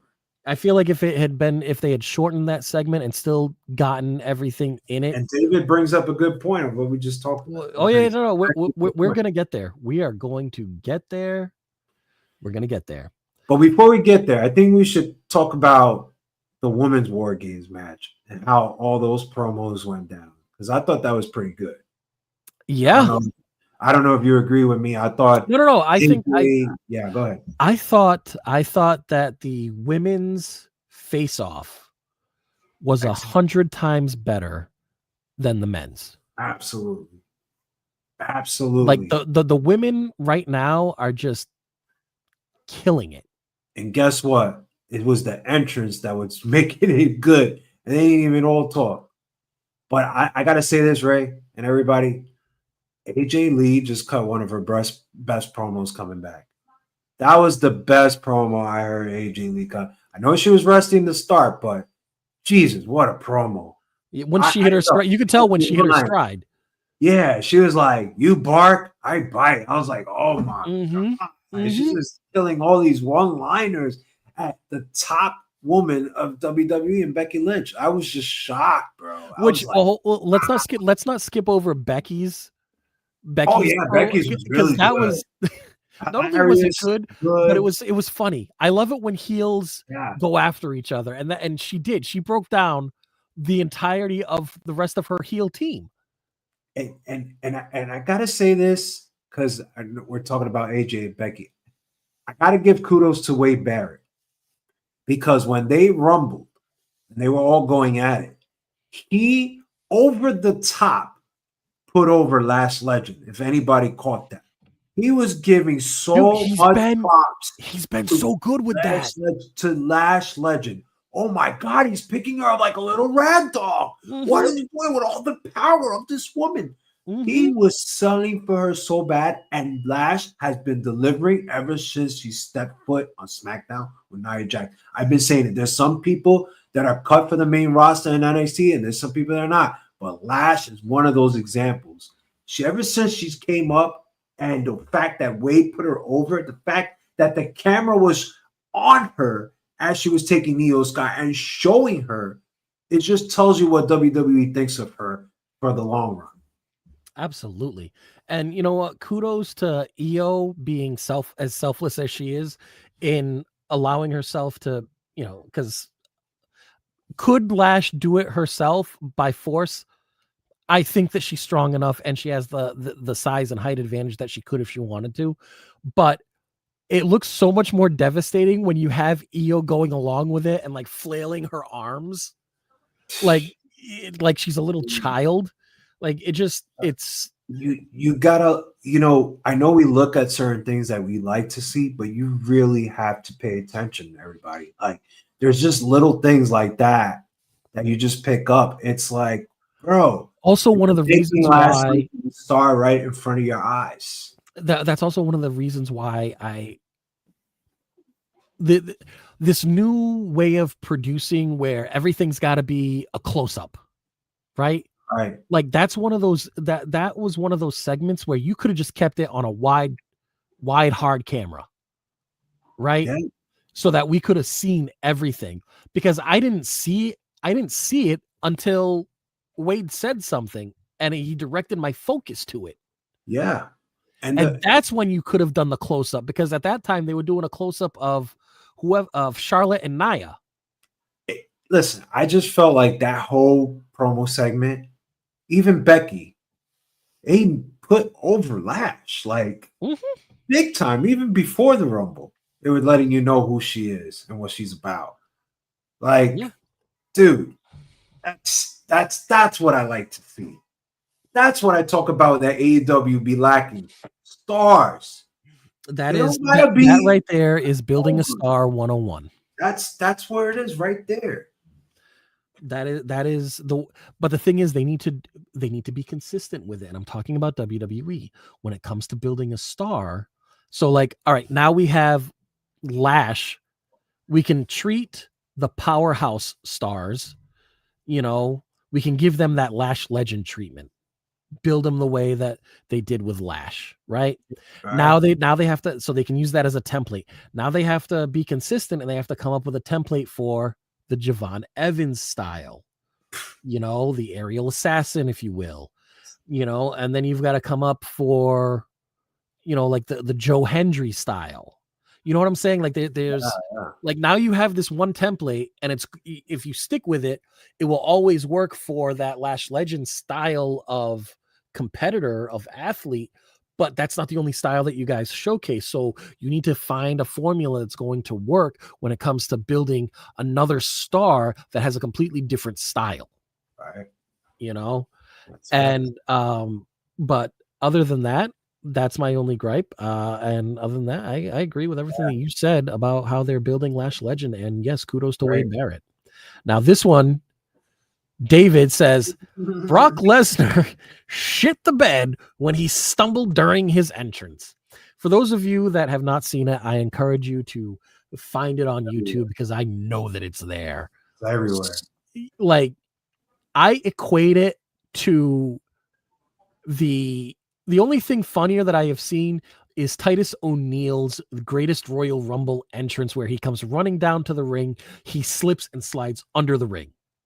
Now, Brock Lesnar does not ever run anywhere except when he's running the ropes, which if you haven't seen the full speed version of the video of him running the ropes while he's waiting for, I forget who was the competitor. I think it may have been John Cena. The last time he faced Cena, he was waiting for Cena to come out and he was running the ropes at full speed. You want to talk about a frightening sight? Him running the ropes at full speed is frightening. Because you get to see just exactly how quick he can still move when he wants to. And it's frightening.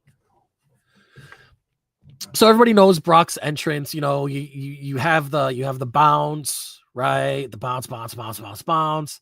And then he does the and like kind of like does like a little baby stomp, right? Like he does like the little baby Rhea Ripley stomp. Even though he was doing it before Rhea, it's just a little stomp. Well, when he did that, he lost his footing, and homeboy, I mean, when I say he bit it to the point that he had to do a backflip to regain his footing. But you know what I noticed with that? He came up and he was laughing.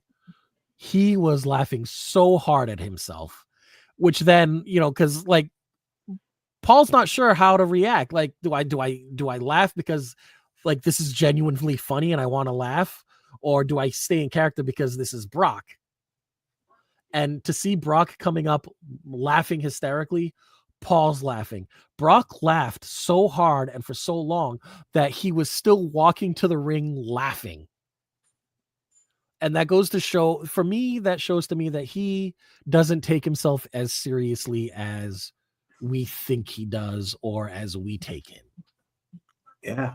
It also tells me another thing too. What, the stage is slipping? Oh, well, you could say that. But this guy doesn't panic. No. I mean, this guy just busted his ass. And not only that, this guy ripped his pants one time since his return and didn't panic. I mean, he laughed at himself. That's another instance where he laughed at himself. I mean, you got to give the guy credit, man. This guy, if you put anybody in that spot, I'm sure they panicked the hell out. But well, WrestleMania 20, it was somewhere between 24 and 26. Ultimo Dragon comes out, right? And they're in New York. Ultimo Dragon comes out, fucking slides. Boom. Loses his footing, pops right back up. But there was no like you can tell he took that seriously. You know, and it's like, oh, dude, it's just like, I gotta watch it. Yeah, no, I would definitely watch it. There's a difference in how he took it as opposed to how Brock took it. That's good, man. It's okay. We know he's a beast, so I laughed. I thought it was funny. kind of remind me of some like, you know what? When I say Teenage Mutant Ninja Turtle, because I was watching it yesterday, the original on Showtime. So I was like, Yeah.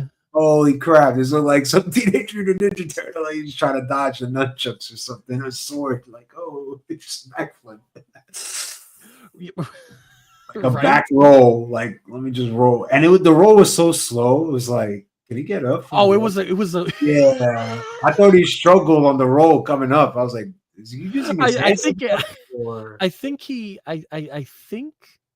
may have yeah, struggled on the I think roll. he struggled like on the roll a little bit. But hey, man, I got to give that guy. Listen, I would shit the bed. I would panic as hell if that was. Oh, absolutely. I would have been like, I would have. I've been like, can we? Nope, cancel it. We're starting over. Be like, okay, I'm going to walk very fast to the ring now. I'm gonna run to the ring and we're just gonna get it going. Speed run right now. Yeah. All right, so that's our Raw recap, and then we're gonna, hopefully we can wrap this up in the next 10 minutes. Let's wrap it up. We're going over the War Games 2025 card. Obviously, we just went over the teams for our men's War Games match. Yes. Who do you think's got the men's War Games match, knowing that Team Vision now has the main advantage? It's a hard call because I'm actually wearing the guy's shirt. Would love to see it happen, but I just don't think it's going to happen for the fact that CM Punk and Cody are champions. Mm-hmm. And I don't think the Usos have anything going on. And I don't really care. I'm not invested in them, to be honest. I'm more invested with them solo than together, if that makes more sense. Because I want to see Jimmy get more over more, and I think he was doing a hell of a job. I don't think Roman needs it. Let's face it, he's trying to put people over, so why not put Team Vision over? I just feel like I don't think Brock would take an L in this. I can't even picture Brock Lesnar taking an L in this type of match. So it doesn't make sense, especially since it's his first War Games match. So I got to consider that a weird pick. How about this? How about this to consider it? The fact that he slipped and busted his ass on Monday, I cannot take him giving the L on this match, okay? I just don't see it. And the fact that you want to put – listen, I think this whole match is basically built off of Braun Breaker. And if you really want to make him in a star, I don't think he needs to take this L in this match. And I get it. Okay, maybe they will lose, but he doesn't need to get pinned in this match as well. I think you need to make Braun strong. You need to make the Vision strong, especially what they're going through. Drew McIntyre, we know he's been lost in limbo for the last 6 months. I honestly don't know what they have planned for him, but I think we need to bring him back to Raw. That's just me. So hopefully the suspension leads towards that for the future storylines. Logan Paul is a main attraction, so you're not going to see him again. I don't really have any investment towards him, but he's one hell of an athlete, and I can't wait to see what he does. Which is exactly why if Team Vision has to lose, Logan Paul needs to be the one that takes the pin. And I would agree with you 1,000% on that, no doubt. I just feel that Team Vision needs this win, and the fact that you have Brock Lesnar in it, I just can't see them taking an L. Just can't see it. I think you're absolutely correct. I do have Team Vision going over in this match. I think that it's going to be Jay that takes the pin for Team Champions, simply because it'll help further his heel turn story. You're 1,000%. I'm 100% agree with you, man. I truly think that would truly help. Mm-hmm. It definitely needs to happen. Or whether it's Jay or Jimmy. If it's Jimmy, I think it's better, to be honest. If Jimmy takes the L in that match. No, you know what? I think you're right. Hey, Jay could be like, yo, what are you doing? Don't get near me, dog. I'm upset. No. I get that type of attitude going because let's face it, Roman has been implying in the past, I think you brought it up in past shows, that he's having that influence on Jay, trying to get him to be, your own tribal chief, your own path. So I think it will help 1,000%. I think you're absolutely right. I thinking about it, that does make way more sense. How now? And as you were talking, I was just thinking, what if the conclusion of Jay's arc is full circle? And when I say full circle, I mean you had Roman's heel arc started with him beating Jay, right? What if Jay's arc comes full circle and he starts, Jimmy takes the L, takes the pin. Jay starts flipping out on him. Like, how could you do this, that, and the third? Roman steps in and be like, yo, Oos, calm down. And then you have Jay start flipping out on Roman. Does it come to blows at this point, or does Jay walk away and, they can pull the trigger at like Royal Rumble for him to like actually lay hands on Roman, where it'll come to fruition with him and Roman having a match where Jay goes over? See, I think it needs to happen if you're going to do it in San Diego compared to Saudi. And I don't think you want to do that type of story, especially in Saudi, especially there's not a lot of viewers. If it was in the States, I'm 100% with you on that. But I think you don't need to necessarily have a beatdown, but you could definitely have that verbal stage shove that maybe kind of knocks him down, and kind of have basically Cody kind of, and CM Punk kind of stopping Jay and just having his back and whatnot. I think you could do it like that, not basically tease out the whole thing. You still have a lot to play, especially coming back in Elimination Chamber in the States. Right. So a little tease would really do good, I think. I don't know what the PLE for December is. I always forget, man. I don't think there is one. I think it's the Saturday night. I think it's the Saturday night main event. Okay, just the John Cena thing. Yeah, I think that's what December is for this year. So now we get on to a more difficult prediction: the women's War Games match. Wow. And the fact that the story's been told so great, that got me thinking, that just means how great it is. Right? But I'm going to pick here. I'm going to say Team Becky and Nia. I think the heels will go over in both matches. I just can't see the other team having the win.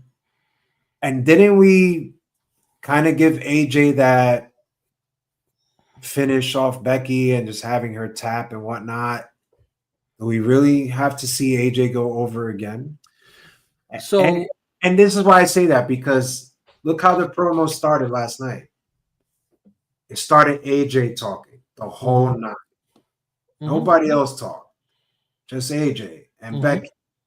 So the story's built around them. So how can I have AJ go over twice, especially if it's just a team Survivor Series? Becky's still in play. So this is I'm going to say this. You take a page out of AEW's book. You eliminate them from the competition, from the match. I mean, hold on. The same way that they eliminated Mercedes Moné and Chris Statlander from the women's blood and guts match, right? Somehow they end up outside, big table spot or something like that. Boom, those two are gone. They're on the outside of the ring. They're an afterthought. Now you concentrate on the 8 ladies in the ring, and it doesn't matter. Ultimately, I would like to see the heels go over, and I would like to see Lash Legend make the pin on either Rhea or Charlotte. I like that. I would prefer it to be Rhea. And the women heels win, and AJ and Becky can still have their thing because they were outside, they were incapacitated. Their feud still goes. There's a lot of ways you could do this. That's one way you could do it. But I just feel like you can have them go at it, whatever, in the corner, whatever they want to do, etc., etc. But when the end comes to play, I just feel like Becky needs to get that revenge. She's the one that's going to need to pin AJ Lee to sort of have that, okay, you got me up on one, now I got you up on one. Now, Mhm. how are we going to close this off? But wait a minute, we can't close it off because now we're going to the Rumble. Now we're both fighting for a title opportunity. Or maybe AJ's coming in the Rumble just to stop Becky from having a title opportunity. Whatever the story you want to play. Mhm. But I think the big payoff of both of these is basically a WrestleMania match. It has to be. I would think Definitely nothing less. has to be. It has to be. It Yeah. has to be. So I would just kind of do it like that. But I just truly feel like Becky needs that one up. She needs to have that one up. You can't Yeah. No, she can't go down 0-2. Yeah, but you can't just have her pin like Io Sky or some crap. No. If she can't so do that. that's why I was saying you take them out of the match because it continues their feud, right? Because Right. now you can say that neither one of them pinned each other. So Right. it's still AJ 1, Becky 0, regardless of whose team wins. Right. And now you can carry it to the Royal Rumble. And If you wanted to. Yeah, and I get why you want to see Lash because I agree with you that you got to build stars, like I said. But if I have to just go to play, I just think the bigger story is done. We all saw last night, and the fact you could still build Lash into the star even without her taking the win. You really don't. She could do spots that would make her look really, really good, and we've seen it in the past few weeks. So, just the way they were just talking, the way Becky comes out and talking, and then AJ talking, it just feels like the story's there. Now, how are we going to develop it further? How are we going to push it? So you can have Becky pin AJ with Lash still looking dominant. So now they're tied up. They're tied up 1-1. Royal Rumble doesn't count because they're both in there going for a title. So maybe they eliminate each other. Yeah. Which would then help further their feud. All right. Okay. And yeah. You could take them all the way through Elimination Chamber to Mania. Yeah. And we know she's probably not going to show up in Elimination Chamber. So let's face it, you're not going to see her. So that's out. And now you have WrestleMania. And it's a 2-night, right? And we're going back to Vegas after the numbers from last year, which weren't really great. Probably the most hated WrestleMania probably down in history. Maybe one of those. Not on my top list, but it's definitely there. But you could do it like that. You got to make 2 nights. You know what I mean? You got to have main event matches. Can't just have Jimmy and Jay. Sorry, it's just not no. there. You're absolutely right. So we're in agreement on both the winners of both War Games matches. We are. Next, we have the IC title match: John Cena versus Dom. This is where Dom gets his get back. Like it's so hard.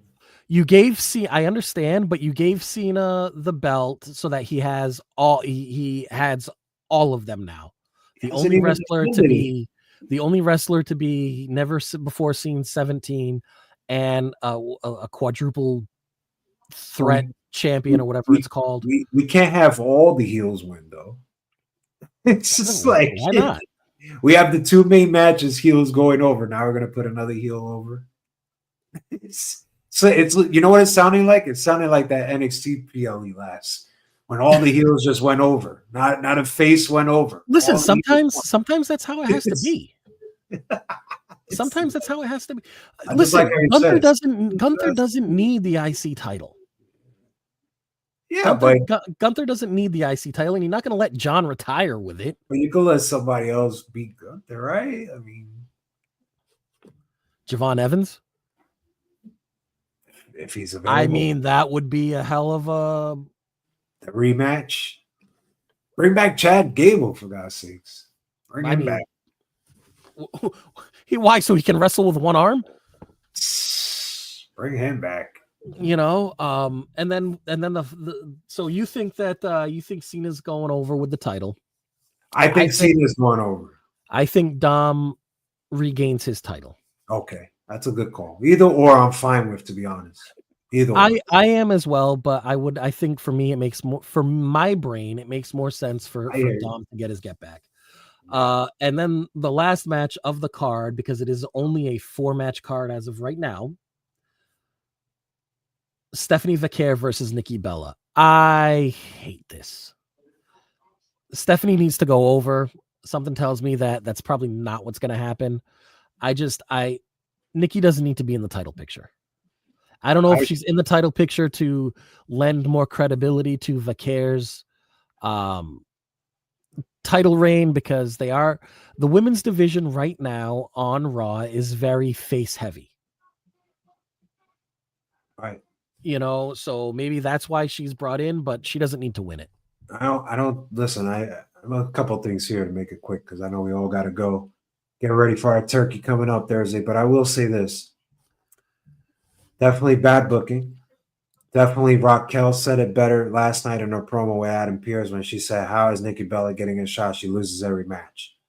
She lost every match. She's getting a title shot at Survivor Series. It's ridiculous." The fact that I think that we can be all in agreement here that when Stephanie Vaquero, we wanted her to win the championship. We really had high hopes at that time, but I guess something happened. If you remember, I think Io Sky was champ and she was supposed to fight Stephanie, and I guess they canceled the match. I think it was Clash in Paris, something like that. Yeah, they cut the match. Yeah, I think when they did that, I think they lost momentum on Stephanie. And when she won, let me tell you, great match. Don't get me wrong, but it didn't serve her justice after, right? I feel like we're not hearing her a lot. We're not seeing her wrestle a lot, and we don't know what to do with her. And you put her with Nikki Bella.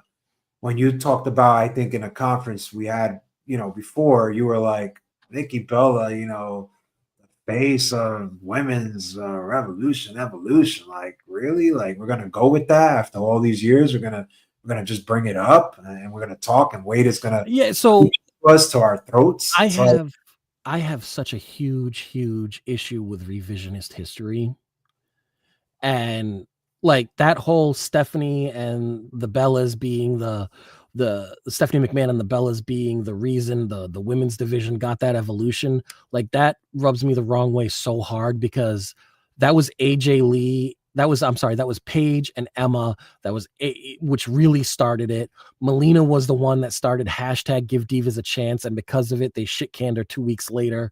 That was AJ blasting out a tweet, directed towards Stephanie when, Stephanie had followed up a tweet about, give women a voice or whatever.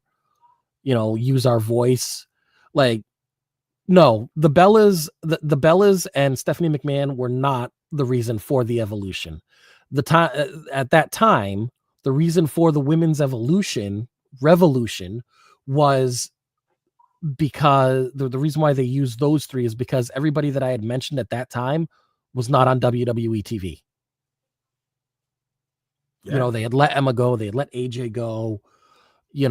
I think Paige may have been injured, but it, like, that rubs me the wrong way so much. Like, I can't even explain it to you. I just feel that when she was hot, but we all seen this. You get injured when you're hot, it's not the same when you whether it's not the same when you come back, but also when you're off TV, that also plays a play too, man. Like, I think that Clash Paris match that was supposed to happen and they took the card out, I really think that hurt, because she was red hot. Momentum, coming out Raw every night, having a match with whoever, Devil's Kiss, crowd goes pop, loud, win, 1, 2, 3. I felt like it hurt her, man. It really did. And now, look what we saw last night. The video package with subtitles. Mm-hmm. What? Mm-hmm. Yep. This is the face of your Raw brand, your women's champion. And for God's sakes, I saw Jade on SmackDown just in the backstage segment, but at least I saw her. Yeah. Well, I don't know if you can hear that. I don't know if you can hear that, but it sounds like the band's tuning up.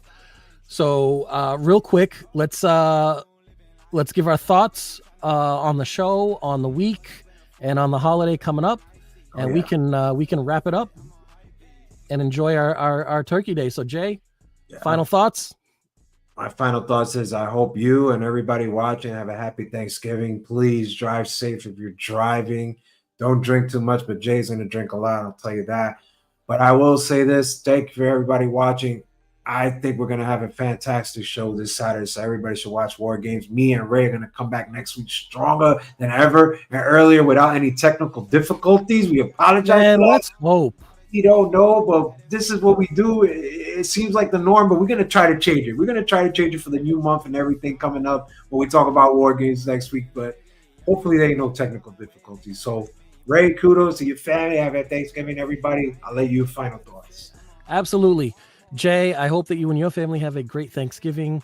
Let's try to remember what the holidays are about, and it's about spending time with the ones that we love, remembering the ones that are no longer here, and let's also make sure that we are smart and we keep our drunk selves, because you're only responsible for yourself, off the road.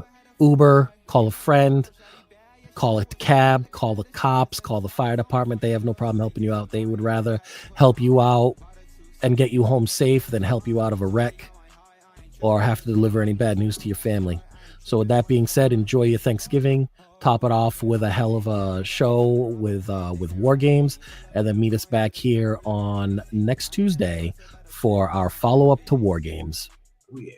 All right. You folks have yourselves a very happy Thanksgiving, and thank you so much for continuing to tune in to us over at the Around the Ropes radio show. We appreciate it. Have a good night, folks.